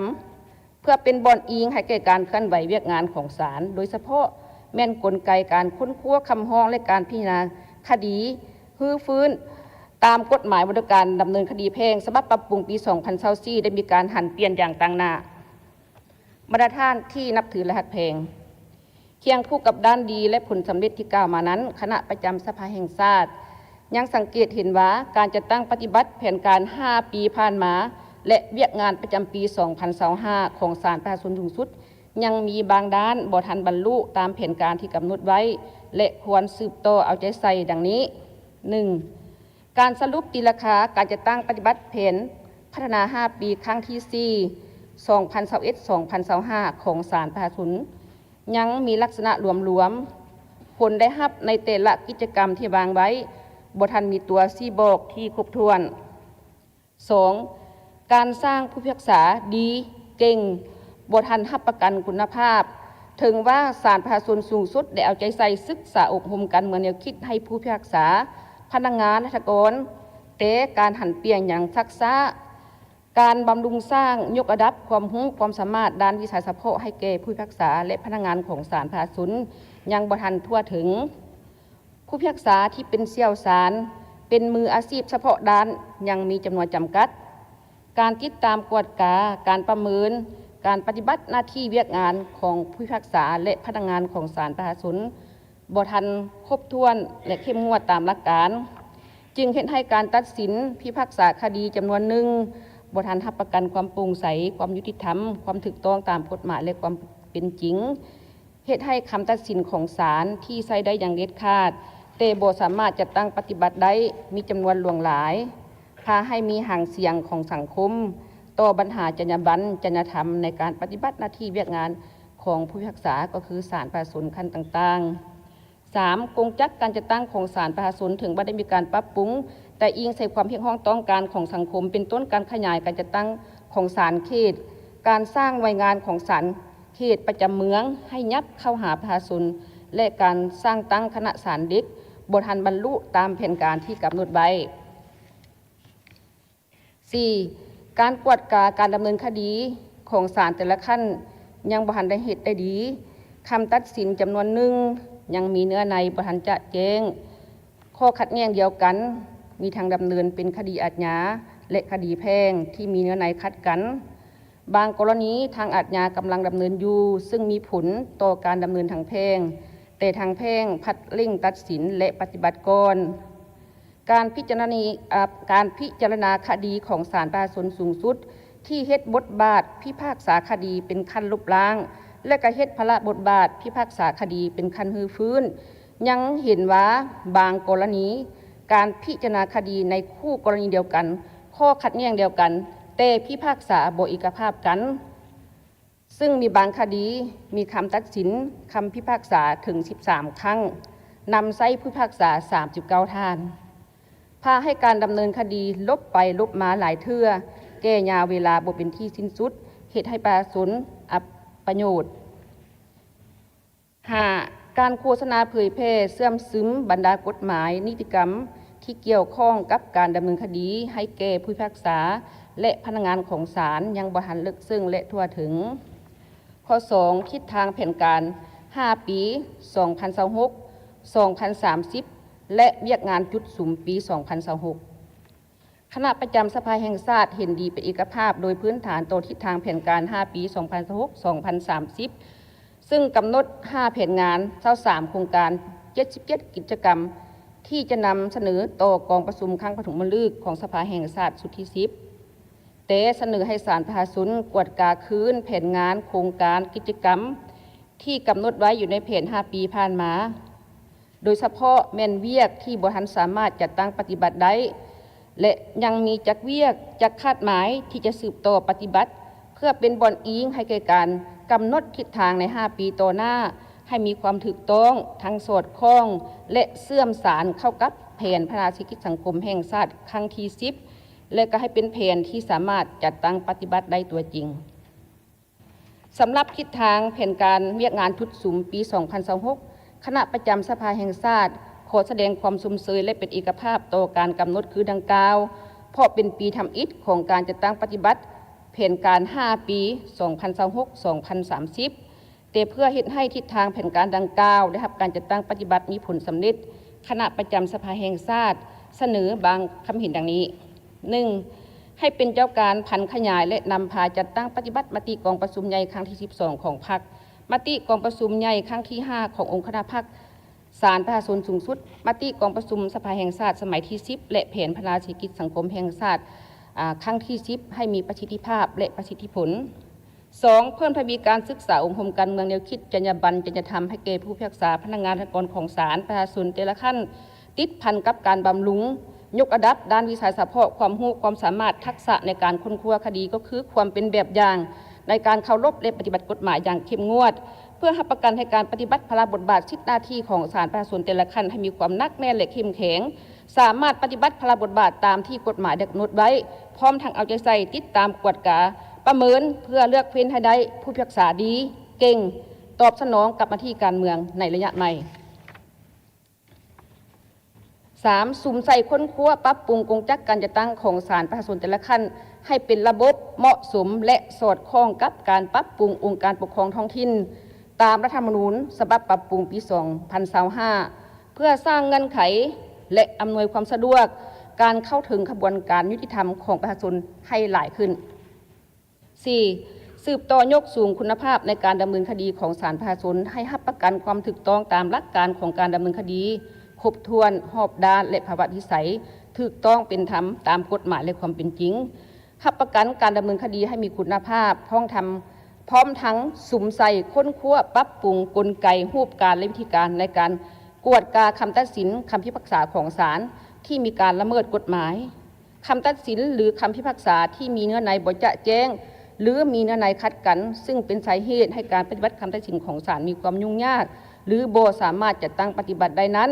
ให้มีผลสำเร็จอย่างเป็นรูปธรรม 5. ค้นคว้าปรับปรุงนิติกรรมใต้กฎหมายที่จำเป็นโดยเฉพาะแม่นกลไก การดำเนินคดีแพ่งทั่วไปตามกฎหมายว่าด้วยการดำเนินคดีแพ่งฉบับปรับปรุงปี2024และกฎหมายอื่นที่เกี่ยวข้องให้มีความลงเลียนพร้อมทั้งโฆษณาเผยแพร่ให้กว้างขวางและทั่วถึงให้แก่ผู้พิพากษาผู้ช่วยผู้พิพากษาและจาศาลก็คือผู้เข้าร่วมในการดำเนินคดีให้ได้รับรู้เข้าใจสิทธิพันธะขั้นตอนของการดำเนินคดีอย่างจะแจ้งโดยให้ถือสำคัญการปฏิบัติหลักการโต้แย้งโต้เถียงเริ่มแต่หัวทีในขบวนการดำเนินคดีของศาลแต่ละขั้นให้เข้มงวดและมีประสิทธิภาพอย่างเป็นรูปธรรม 6. สืบต่อสร้างและปรับปรุงนิติกรรมร่วมกับภาคส่วนเกี่ยวข้องต่างๆเพื่อปรับปรุงกลไกการประสานสมทบระหว่างสภาแห่งชาติกับศาลประชาชนสูงสุดองค์การอัยการประชาชนสูงสุดกระทรวงป้องกันความสงบกระทรวงยุติธรรมองค์การกวดการแห่งรัฐและภาคส่วนที่เกี่ยวข้องในการดำเนินคดีตามขบวนยุติธรรมให้มีความคล่องตัวกว่าเก่าแนใส่ยกสูงคุณภาพของการดำเนินคดีและให้สอดคล้องตามพระบทบาทสิทธิและหน้าที่ของแต่ละภาคส่วนตามที่กำหนดไว้ในกฎหมายรวมแมง2ต่อบทรายงานขององค์การอัยการประชาชนสูงสุด 1. การจะตั้งปฏิบัติแผนการ 5 ปีและประจำปี 2025 น้อยการจะตั้งปฏิบัติแผนการ 5 ปี 2021-2025 คณะประจำสภาแห่งชาติแสดงความสุมเสยต่อองค์การอัยการประชาชนสูงสุดที่ได้เอาใจใส่จัดตั้งผันขยายมติกองประชุมใหญ่ครั้งที่ 11 ของพรรคมติของกรมการเมืองศูนย์กลางพรรคบริการยกสูงคุณภาพในการดำเนินคดีตามขบวนยุติธรรมมติบริการคุ้มครองรัฐคุ้มครองสังคมด้วยกฎหมายแผนพัฒนาเศรษฐกิจสังคม 5 ปีแห่งชาติครั้งที่ 9 มติกองประชุมสภาแห่งชาติให้เป็นอันละเอียดและได้นำพาจัดตั้งปฏิบัติมีผลสำเร็จอย่างตั้งหน้าเป็นต้นการศึกษาอบรมการเมืองแนวคิดการปรับปรุงกงจักรการจัดตั้งก่อสร้างพรรคพนักงานเวียกงานกวดกาต้านการสลัดบังหลวงการพัฒนาก่อสร้างพื้นฐานโครงล่างและการพัวพันร่วมมือกับต่างประเทศอันพ้นเด่นระบบการจัดตั้งของอัยการประชาชนได้รับการปรับปรุงให้หนักแน่นเข้มแข็งเทอละก้าวได้ขยายห้องการให้คำปรึกษาทางด้านกฎหมายแก่ประชาชนการสั่งฟ้องผู้ถูกหาขึ้นศาลได้รับการปรับปรุงและมีคุณภาพดีขึ้นซึ่งใน 5 ปีผ่านมาองค์การอัยการประชาชนสามารถแก้ไขคดีได้ 99.14% ลื่นขัดหมายการติดตามกวดกาการเคารพและปฏิบัติกฎหมายการออกการนำใช้นิติกรรมต่างๆของกระทรวงองค์การและองค์การปกครองท้องถิ่นการติดตามกวดกาการปฏิบัติกฎหมายขององค์การสืบสวนสอบสวนการดำเนินคดีอยู่ศาลอยู่ค่ายคุมขังดัดสร้างและการติดตามกวดกาการปฏิบัติคำตัดสินของศาลได้รับการพัฒนาดีขึ้นพร้อมทางได้สำเร็จการสร้างกฎหมายบริองค์การอัยการทหารกฎหมายบริพนักงานอัยการประชาชนและปรับปรุงกฎหมายบริองค์การอัยการประชาชนรวมทั้งนิติกรรมใต้กฎหมายที่เป็นบนอิงสำคัญให้แก่การเคลื่อนไหวเวียกงานขององค์การอัยการประชาชนมีประสิทธิภาพและมีประสิทธิผลประกอบส่วนเฮ็ดให้สังคมมีความสงบเป็นระเบียบเรียบร้อยและยุติธรรมการจัดตั้งปฏิบัติแผนการเคลื่อนไหวเวียกงานประจำปี 2025 ใน1 ปีผ่านมาคณะประจำสภาแห่งชาติเห็นว่าองค์การอัยการประชาชนได้ผันขยายมติกองประชุมสภาแห่งชาติฉบับเลขที่ 142 ลงวันที่ 11 ธันวาคม 2024 ด้วยความรับผิดชอบสูงและมีผลสำเร็จตามแผนการที่วางไว้เป็นต้นการปรับปรุงกงจักรการจัดตั้งซึ่งได้สร้างตั้งองค์การอัยการประชาชนเขตประจำเมืองได้ 5 เมืองพนักงานองค์การอัยการประชาชนแต่ละขั้นได้รับการยกระดับเฮ็ดให้การปฏิบัติพระราชบทบาทการสั่งฟ้องผู้ถูกหาขึ้นศาลและการติดตามกวดกาการเคารพและปฏิบัติกฎหมายในการดำเนินคดีตามขบวนยุติธรรมมีคุณภาพขึ้นบรรดาท่านที่นับถือและหักแพงเคียงคู่กับด้านดีและผลสำเร็จดังกล่าวคณะประจำสภาแห่งชาติสังเกตเห็นว่าการจัดตั้งปฏิบัติแผนการ 5 ปีผ่านมาและเวียกงานประจำปี 2025 ขององค์การอัยการประชาชนสูงสุดก็ยังมีบางด้านที่บ่ทันบรรลุตามแผนการที่กำหนดและควรสืบต่ออายสัยดังนี้ 1. การสรุปตีราคาการจัดตั้งปฏิบัติแผนการ 5 ปี 2021-2025 ยังบ่ทันละเอียดจะแจ้งและบ่ทันมีการประเมินอย่างเป็นระบบ 2. การศึกษาองค์หุมการเมืองแนวคิดต่อพนักงานบ่ทันลึกซึ้งและทั่วถึงเฮ็ดให้พนักงานอัยการจำนวนหนึ่งด้านคุณธาตุการเมืองคุณสมบัติศีลธรรมปฏิบัติจรรยาบรรณจริยธรรมบ่ทันหนักแน่นอุดมการณ์ในการปกป้องกฎหมายความรับผิดชอบต่อหน้าที่เวียกงานและน้ำใจรับใช้ประชาชนบ่ทันสูงเท่าที่ควร 3. การติดตามกวดกาการเคารพและปฏิบัติกฎหมายของบรรดากระทรวงองค์การปกครองท้องถิ่นและพลเมืองยังบ่ทันลึกซึ้งทั่วถึงเฮ็ดให้สติเคารพและปฏิบัติกฎหมายบ่ทันสูงปรากฏการณ์ย่อท้อและการละเมิดกฎหมายยังเกิดขึ้นหลายในสังคมการติดตามกวดกาความสอดคล้องของกฎหมายและการออกนิติกรรมต่างๆของบรรดาองค์การรัฐยังเฮ็ดบ่ทันได้เป็นปกติและต่อเนื่องซึ่งเป็นสาเหตุให้หลายมาตราของกฎหมายบ่ทันได้รับการจัดตั้งปฏิบัติหรือว่าจัดตั้งปฏิบัติบ่ทันมีความเป็นเอกภาพกัน 4. การค้นคว้าแก้ไขคดีและคำร้องจำนวนหนึ่งยังบ่ทันรับประกันหลักการรอบด้านครบถ้วนพระวิสัยถูกต้องตามกฎหมายและความเป็นจริงการสั่งฟ้องผู้ถูกหาบางกรณีบ่ทันรับประกันคุณภาพส่วนหลายยังอิงใส่ผลของการสืบสวนสอบสวนของเจ้าหน้าที่เฮ็ดให้ศาลประชาชนมีประเด็นส่งกลับให้กวดกาเก็บกำข้อมูลเพิ่มเติมเป็นสาเหตุที่ให้การดำเนินคดีลบไปลบมาหลายครั้งซักซ้าแก่ยาวและบ่เป็นที่สิ้นสุดก็เฮ็ดให้ประชาชนห้องทุกข์ไปหาหลายภาคส่วนแต่ก็มีห่างเสียงโจมว่าต่อความโปร่งใสในการดำเนินคดีตามขบวนยุติธรรม 5. การติดตามกวดกาขององค์การอัยการประชาชนต่อการดำเนินคดีของเจ้าหน้าที่องค์การสืบสวนสอบสวนยังบ่ทันเข้มงวดและเด็ดขาดเมื่อพบเห็นการละเมิดกฎหมายเป็นต้นการจับตัวการกักตัวการกักขังการปล่อยตัวที่บ่ถูกต้องตามกฎหมายการดำเนินคดีบ่ถูกต้องตามขั้นตอนของกฎหมายแต่องค์การอัยการประชาชนยังบ่ทันได้เป็นเจ้าการหรือว่ามีมาตรการเพื่อเสนอให้ภาคส่วนเกี่ยวข้องแก้ไขอย่างเด็ดขาดและทันการ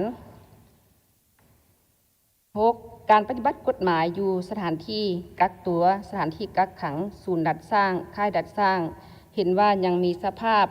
การกักขังปนเปกันแออัดงบประมาณรับใช้จำกัดสถานที่ยังพอบ่ทันรับประกันสุขอนามัยและปัจจัยพื้นฐานอันจำเป็นในการดำรงชีวิตการเคลื่อนย้ายนักโทษการสอบสวนหรือเก็บกำข้อมูลเพิ่มเติมของจำเลยที่ถูกคุมขังอยู่ค่ายคุมขังภาคยังพบความยุ่งยากการศึกษาอบรมการเมืองแนวคิดการให้คำปรึกษาและการฝึกอบรมวิชาชีพให้แก่นักโทษและผู้ถูกหายังเฮ็ดบ่ทันได้ดียังสืบต่อเป็นปัญหาที่คงค้างที่พวกเราบ่ทันแก้ไขได้อย่างขาดตัว 7. การติดตามกวดกาการปฏิบัติคำตัดสินของศาลบ่ทันได้ลงลึกวิเคราะห์วิจัยสาเหตุที่พาให้มีความยุ่งยากซับซ้อนแก่ยาวเวลาปฏิบัติบ่ทันได้ลงลึกกวดกาความถูกต้องตามขั้นตอนของกฎหมายและระเบียบการที่กำหนดไว้เป็นต้นการตีราคาการประมูลขายการมอบทรัพย์การขึ้นบัญชีเต้าโฮมทรัพย์สินที่ศาลตัดสินฮิบเป็นของรัฐการปฏิบัติค่าเสียหายทางแพ่งการซื้อทรัพย์จากกองปฏิบัติคำตัดสินของศาลและเมื่อกวดเห็นมีการละเมิดกฎหมายแต่ก็ยังบ่ทันได้เสนอวิธีการแก้ไขร่วมกับภาคส่วนเกี่ยวข้องอย่างเด็ดขาด 8. กลไกประสานงานกับภาคส่วนเกี่ยวข้องโดยเฉพาะเป็น4ภาคส่วนดำเนินคดีตามขบวนยุติธรรมถึงว่าได้มีบทบันทึกร่วมกันแต่การจะตั้งปฏิบัติตัวจริงยังบ่ทันเข้มงวดและบางครั้งก็บ่ทันเป็นเอกภาพกันเท่าที่ควรเฮ็ดให้การดำเนินคดีที่ง่ายจำนวนหนึ่งบางทีก็กลายเป็นคดีที่มีความยุ่งยากซับซ้อน 2. ทิศทางแผนการ5ปี2026-2030และเวียงงานจุดสูงปี2026คณะประจำสภาแห่งชาติเห็นดีเป็นเอกภาพโดยพื้นฐานต่อทิศทางแผนการ5ปีขององค์การในการประสงค์สุดที่กำหนด6แผนงาน27โครงการและ104กิจกรรมซึ่งจะนำเสนอต่อกองประชุมครั้งปฐมฤกษ์ของสภาแห่งชาติสุดที่10แต่สังเกตเห็นว่าการกำหนดแผนการดังกล่าวได้มีแผนการโครงการและกิจกรรมหลายขึ้นกว่าเก่าจึงเสนอให้มีการทบทวนและสุ่มเทียบกับผลได้รับของการจะตั้งปฏิบัติแผนการใน5ปีผ่านมาให้ละเอียดตื่มอีกเพื่อเป็นพื้นฐานให้แก่การวางแผนใน5ปีต่อหน้าให้เป็นแผนที่มีลักษณะวิทยาศาสตร์เสื่อมสารเข้ากับแผนพัฒนาเศรษฐกิจสังคมแห่งชาติครั้งที่10ทั้งรับประกันให้มีความสอดคล้องระหว่างแผนเวียกแผนคุณแผนเงินและสามารถจัดตั้งปฏิบัติตัวจริงได้สำหรับทิศทางแผนการเวียงงานจุดสูงปี2025ขององค์การในการประชุมสุดโดยพื้นฐานคณะประจำสภาแห่งชาติแม่นเห็นดีเป็นเอกภาพแต่เพื่อเฮ็ดให้ทิศทางแผนงานดังกล่าวได้รับการจัดตั้งปฏิบัติมีผลสำเร็จคณะประจำสภาแห่งชาติเสนอบางทัศนะดังนี้ 1. ให้เป็นเจ้าการเนาะนำพาชี้นำการจัดตั้งผันขยายมติกองประชุมใหญ่ครั้งที่ 12 ของพรรคมติกองประชุมใหญ่องค์คณะพรรคขององค์การอัยการสูงสุดสมัยที่ 6 มติกองประชุมสภาแห่งชาติสมัยสุดที่ 10 และแผนพัฒนาเศรษฐกิจสังคมแห่งชาติครั้งที่ 10 ให้เป็นทิศทางแผนการละเอียดและสืบต่อนำพาชี้นำองค์การอัยการประชาชนแต่ละขั้นจัดตั้งปฏิบัติให้มีประสิทธิภาพและประสิทธิผล 2. สืบต่อค้นคว้าปรับปรุงกงจักการจัดตั้งขององค์การอัยการประชาชนแต่ละขั้นที่ยังบ่ทันสำเร็จตามแผนการให้สอดคล้องกับการปรับปรุงกงจักขององค์การปกครองท้องถิ่นตามรัฐธรรมนูญเนาะที่ปรับปรุงปี 2025 เอาใจใส่บำรุงสร้างพนักงานอัยการประชาชนทางด้านคุณธาตุการเมือง คุณสมบัติศีลธรรมปฏิบัติจรรยาบรรณจรรยธรรม ความรู้ความสามารถให้มีคุณภาพสูงขึ้น เพื่อเฮ็ดให้การปฏิบัติหน้าที่เวียกงานมีความเข้มงวดเด็ดขาด พร้อมทั้งประเมินการปฏิบัติหน้าที่ของพนักงานอัยการประชาชนแต่ละขั้นตามคำขวัญ 3 มี 4 รับประกัน ให้มีคุณภาพ และพร้อมเดียวกันนี้ก็ให้ทบทวนคืนการกำหนดตัวชี้วัดของคำขวัญดังกล่าว ให้สอดคล้องกับพระบทบาทหน้าที่ขอบเขตสิทธิขององค์การอัยการในระยะใหม่ 3. เพิ่มทวีการสร้างความเข้มแข็งให้แก่พนักงานอัยการให้เป็นระบบต่อเนื่องเพื่อรับประกันการปฏิบัติพระบทบาทการสั่งฟ้องผู้ถูกหาขึ้นศาลและการติดตามกวดการเคารพและปฏิบัติกฎหมายขององค์การดำเนินคดีตามขบวนยุติธรรมให้มีความถูกต้องตามกฎหมายสอดคล้องกับความเป็นจริงและรับประกันให้มีความยุติธรรมในสังคม 4. เอาใจใส่ติดตามกวดการปฏิบัติกฎหมายในสถานที่กักตัวสถานที่กักขังศูนย์ดัดสร้างค่ายดัดสร้างและรับประกันในการจับตัวกักตัวการกักขังการปล่อยตัวให้ถูกต้องตามกฎหมายพร้อมกันนั้นให้สุ่มใส่แก้ไขปัญหาการกักขังผู้ถูกหาและนักโทษเกินกำหนดเวลาตามคำตัดสินและคำพิพากษาของศาลตามกฎหมายกำหนด 5. เพิ่มทวีการติดตามกวดการซุกยูการปฏิบัติคำตัดสินของศาลในการนำเอาคำตัดสินของศาลที่ใช้ได้อย่างเด็ดขาดมาปฏิบัติให้รับประกันและถูกต้องครบถ้วนและทันกำหนดเวลาตามกฎหมายและระเบียบการรวมทางการประสานสมทบกับกระทรวงยุติธรรมและภาคส่วนเกี่ยวข้องเพื่อค้นคว้าสอบหาสาเหตุและมาตรการแก้ไขสภาพคำตัดสินของศาลที่ใช้ได้อย่างเด็ดขาดแต่บ่สามารถจัดตั้งปฏิบัติได้ที่คงค้างจำนวนหลวงหลายเพื่อแก้ไขปัญหาดังกล่าวให้เป็นรูปธรรมดีขึ้น 6. สืบต่อค้นคว้าปรับปรุงกลไกประสานงานกับภาคส่วนที่เกี่ยวข้องโดยเฉพาะ4ภาคส่วนในการดำเนินคดีตามขบวนยุติธรรมให้มีความนักแน่นกลมเกลียวยกสูงความรับผิดชอบการเมืองของแต่ละภาคส่วนเฮ็ดให้การดำเนินคดีสอดคล้องตามพระบทบาทสิทธิและหน้าที่ของแต่ละภาคส่วนเพื่อรับประกันให้มีความเป็นเอกภาพถูกต้องตามที่กำหนดไว้ในรัฐธรรมนูญและกฎหมายให้ดีขึ้น 7. ค้นคว้าสร้างและปรับปรุงกฎหมายและบรรดานิติกรรมใต้กฎหมายอยู่ในความรับผิดชอบของตนเป็นต้นการติดตามกวดการดำเนินคดีแพ่งที่พัวพันกับผลประโยชน์ของรัฐรวมหมู่เด็กและบุคคลที่บ่มีความสามารถทางด้านการประพฤติให้มีความสอดคล้องกับกฎหมายบริการดำเนินคดีแพ่งฉบับปรับปรุงปี 2024 พร้อมทางจัดตั้งการโฆษณาเผยแพร่แนะนำให้พนักงานอัยการประชาชนแต่ละขั้นรวมทั้งคู่ความและผู้เข้าร่วมในการดำเนินได้รับรู้และเข้าใจสิทธิพันธะขั้นตอนของการดำเนินคดีให้เลิกซึ่งและทั่วถึงทั้งหมดนั้นแม่นบางทัศนะของคณะประจำสภาแห่งชาติต่อบทรายงานของศาลประชาชนสูงสุดและองค์การอัยการประชาชนสูงสุดในกองประชุมสมัยสามัญครั้งที่10ของสภาแห่งชาติชุดที่ 9สุดท้ายนี้ขออวยพรแด่ท่านประธานกองประชุมคณะประธานท่านประธานศาลประชาชนสูงสุดท่านหัวหน้าองค์การอัยการประชาชนสูงสุดบรรดาท่านสมาชิกสภาแห่งชาติบรรดาท่านแขกที่มีเกียรติทุกท่านจงมีสุขภาพแข็งแรงมีผลสำเร็จในหน้าที่เวียกงานทุกประการอวยพรแด่กองประชุมจงประสบผลสำเร็จอย่างยกงามตามจุดประสงค์และระดับคาดหมายที่วางไว้ขอขอบใจ เจ้าขอขอบใจท่านนางธุมรีวงศ์พระจันทร์ประธานกรรมาธิการยุติธรรมที่ได้ตั้งหน้าให้คณะประจำสภาแห่งชาติขึ้นมีความเห็นต่อบทรายงานของศาลประชาชนสูงสุดและองค์การอัยการประชาชนสูงสุดมาฮอดนี้พวกเราสิได้พักผ่อน15 นาทีฮอด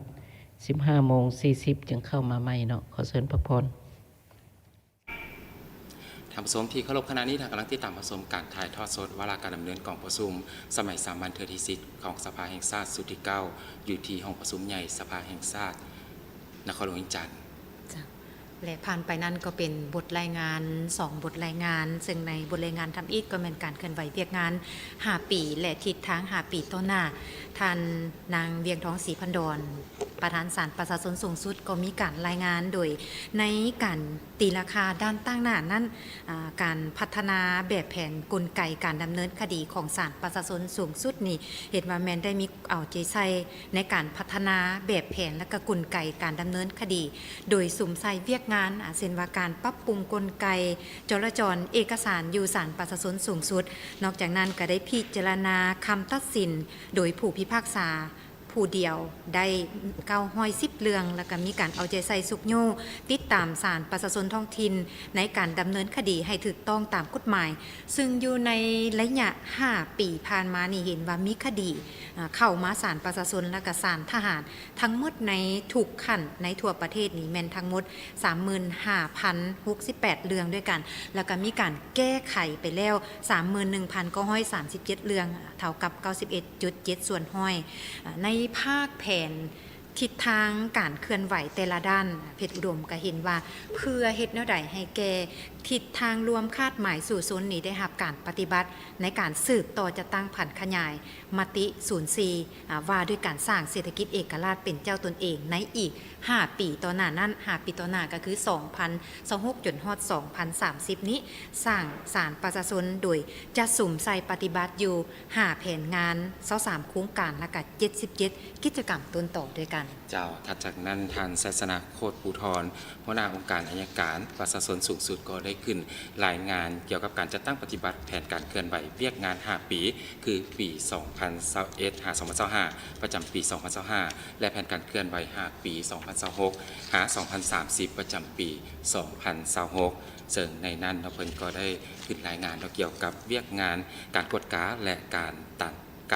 านการส่อราษฎร์บังหลวงซึ่งเพิ่นได้รายงานต่อกองประชุมว่าให้เอาใจใส่ในการติดตามกวดกาจัดตั้งปฏิบัติมติคำสั่งกฎระเบียบพรรคแผนวิธีเฮ็ดเวียกและการเงินของบรรดาหน่วยพรรคการเคลื่อนไหวการปฏิบัติหน้าที่ของบรรดาหน่วยพรรคสมาชิกพรรคและการจัดตั้งพรรคอย่างปกติและก่อสร้างพรรคปลอดภัยเข้มแข็งนักแน่นนอกจากนี้เพิ่นยังได้ค้นคว้าคำห้องคำเสนอเกี่ยวกับความรับผิดชอบของคณะพรรคหน่วยพรรคสมาชิกพรรคขององค์การอัยการประชาชนสูงสุดจำนวนหนึ่งทั้งนี้ก็ยังได้มีการติดตามกวดกานำใช้งบประมาณของรัฐการก่อสร้างโครงการลงทุนของรัฐการแจ้งทรัพย์สินและการปฏิบัติหน้าที่ของพนักงานรัฐให้เป็นปกติและยังมีอื่นๆอีกนอกจากนี้ก็ยังมีเวียกงานติดตามกวดกาการปฏิบัติกฎหมายและสั่งฟ้องผู้ถูกหาขึ้นศาลโดยเฉพาะก็คือได้ตั้งหน้ายกสูงคุณภาพการติดตามกวดกาการปฏิบัติกฎหมายด้วยการติดตามกวดกาการปฏิบัติกฎหมายของอัยการประชาชนขั้นลุ่มไปเคียงคู่กับการติดตามกวดกาการเคารพและการปฏิบัติกฎหมายการออกและการนำใช้นิติกรรมต่างๆของกระทรวงองค์การและองค์การปกครองท้องถิ่นเจ้าและนอกจากนั้นในบทคำประกอบคำเห็นของคณะประจำสภาแห่งชาติต่อศาลประชาชนสูงสุดและองค์การอัยการประชาชนสูงสุดนั้นโดยรวมก็ได้มีการย่องเยาชมเชยตีราคาสูงต่อศาลประชาชนสูงสุดที่ได้มีความพยายามในการชี้นำพาศาลประชาชนสูงสุดแต่ละขั้นและก็สำหรับทิศทางเวียกยุดสุ่ม2026ขององค์การอัยการประชาชนสูงสุดนี้เพิ่นก็เสนอบางทัศนะโดยในนี้ก็มีให้เป็นเจ้าการในการนำพาซี่นำการจะตั้งพันขยายมติต่างๆแล้วก็สืบโตค้นคว้าปรับปรุงกงจักการจะตั้งขององค์การอัยการประชาชนแต่ละขั้นเพิ่มทวีความเข้มแข็งให้แก่พนักงานอัยการให้เป็นระบบต่อเนื่องนอกจากนั้นในภาคของทิศทางแผนการต่อหน้านี้เพิ่นก็เห็นว่าเรียกงานผลสำเร็จดังกล่าวที่คณะประจำสภาแห่งชาติสังเกตเห็นว่าการจะตั้งปฏิบัติใน5ปีผ่านมาแล้วก็เวียกประจำปีหันองค์การอัยการประชาชนสูงสุดนี่แม่นมีบางด้านที่ยังบ่ทันบรรลุตามแผนที่กำหนดไว้แล้วก็ควรสืบต่อเอาใจใส่ในนี้ก็แม่น การสรุปตีราคาการจะตั้งปฏิบัติแผนพัฒนาเวียกงานอัยการ5 ปีนี้ยังบ่ทันละเอียดจัดแจ้งและก็บ่ทันมีการประเมินผลอย่างเป็นระบบนอกจากนั้นก็แม่นการศึกษาอบรมการนำพาการเมืองแนวคิดต่อพนักงานนี่บ่ทันเลิกซึ่งการติดตามกวดกาการเคารพและปฏิบัติกฎหมายของบรรดากระทรวงองค์การปกครองท้องถิ่นและพลเมืองก็ยังบ่ทันเลิกซึ่งทั่วถึงก็เฮ็ดให้สติเคารพและก็การปฏิบัติกฎหมายนี่ยังบ่ทันสูงดังนั้นเพิ่นก็ได้มีบางข้อคิดเห็นที่จะต้องได้ให้เน้นให้ภาคส่วนต่างๆ นี้เอาใจใส่เจ้าอันนี้ก็คือวาระของการถ่ายทอดสดทุกท่านนั้นได้นำเสนอในภาคบ่ายนี้จากนี้ไปก็จะได้มีการเจาะจิ้มจากทางประธานกองประชุมโดยเฉพาะก็คือมื้อนี้ประธานกองประชุมก็เป็นทานนางสุนทรไสยจากรองประธานสภาแห่งชาติจากนี้ไปจะได้มีการเจาะจิ้มให้ที่ซี่นำในการประกอบความคิดเห็นและถ้าจากนั้นจะได้ให้สมาชิกสภาแต่ละเขตเลือกตั้งนั้นได้ประกอบคำคิดเห็นต่อกับบทรายงานดังกล่าวสำนักทำชมที่ติดตามรับชมอยู่ในปัจจุบันนี้อยากจะประกอบคำคิดเห็นต่อกับบทรายงานของศาลอัยการสูงสุดนี่ศาลอัยการประชาชนสูงสุดก็สามารถโทรมาได้ที่หมายเลขสายด่วน156โดยบ่เสียค่าในวงราชการหรือจะส่งคำคิดเห็นของท่านนั้นมาที่อีเมลหน้าลาว 156@gmail.com ทุกคำคิดเห็นของท่านนั้นจะถูกรับพิจารณาและนำเสนอต่อกองประชุมในวาระกองประชุมสมัยสามัญเทื่อที่10ของสภาแห่งชาติสุดที่9ในครั้งนี้นอกจากนั้นท่านก็ยังสามารถติดตามชมการเคลื่อนไหวต่างๆความคืบหน้าของการดำเนินกองประชุมแต่ละภาคข่าวประจำวันทางโทรภาพแห่งชาติที่จะมีการรายงานเอาแต่ละคำคิดเห็นแต่ละการประกอบคำคิดเห็นต่างๆของสมาชิกสภาแห่งชาติเจ้าและท้ายนี้เราก็ต้องขอบใจกับผู้สนับสนุนการถ่ายทอดสดในครั้งนี้ก็คือบริษัทลาวโทรคมนาคมมหาชนให้การสนับสนุนอินเทอร์เน็ตในการถ่ายทอดสดขอบใจโครงการสื่อสารการนำภาครัฐบริหารที่สนับสนุนสายใยแก้วในการถ่ายทอดสดขอบใจบริษัท DSK จำกัดขอบใจบริษัทซินเฮยินฟินจำกัดผู้เดียวและขอบใจทางกรมสื่อสารกระทรวงป้องกันความสงบที่สนองอุปกรณ์ในการถ่ายทอดสดครั้งนี้ขอบใจทุกท่านที่เกียรติติดตามรับชมการถ่ายทอดสดด้วยดีเสมอมามื้อนี้ข้าพเจ้าเพชรอุดมสุขันโทพร้อมด้วยลำเงินล่าสะอาดและทีมงานถ่ายทอดสดโทรภาพแห่งชาติลาวลาทำชมไปก่อนต่อไปเชิญท่านที่ตามรับชมรายการออกอากาศปกติจากทางสถานีโชคดี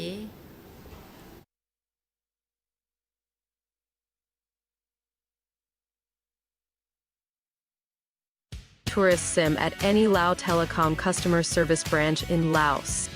Stay connected while traveling in Laos with Jaidi SIM. Need more information? Contact our support team 24/7 or visit our website. เป็นอย่างจึงเลือกน้ำดื่มแฮธาตุมินิโร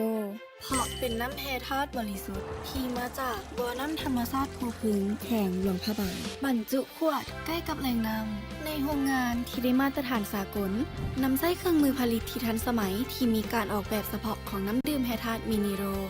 ที่สำคัญบ่ผ่านการปรุงแต่งแต่อย่างใด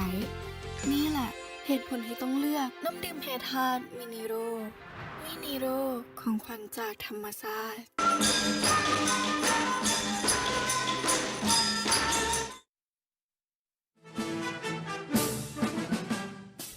ท่านวาเอกอ้างประกาศทั่วโลกาเป็นวันสถาปนาสปป.ลาวสื่อเสียงไก่ก้องเป็นวันไซเก่งกาประชาชนลาวซ้อยซื่นเสียงไซโยคึกคืนสลองไซทั่วกันนั่นแล้วสมเสย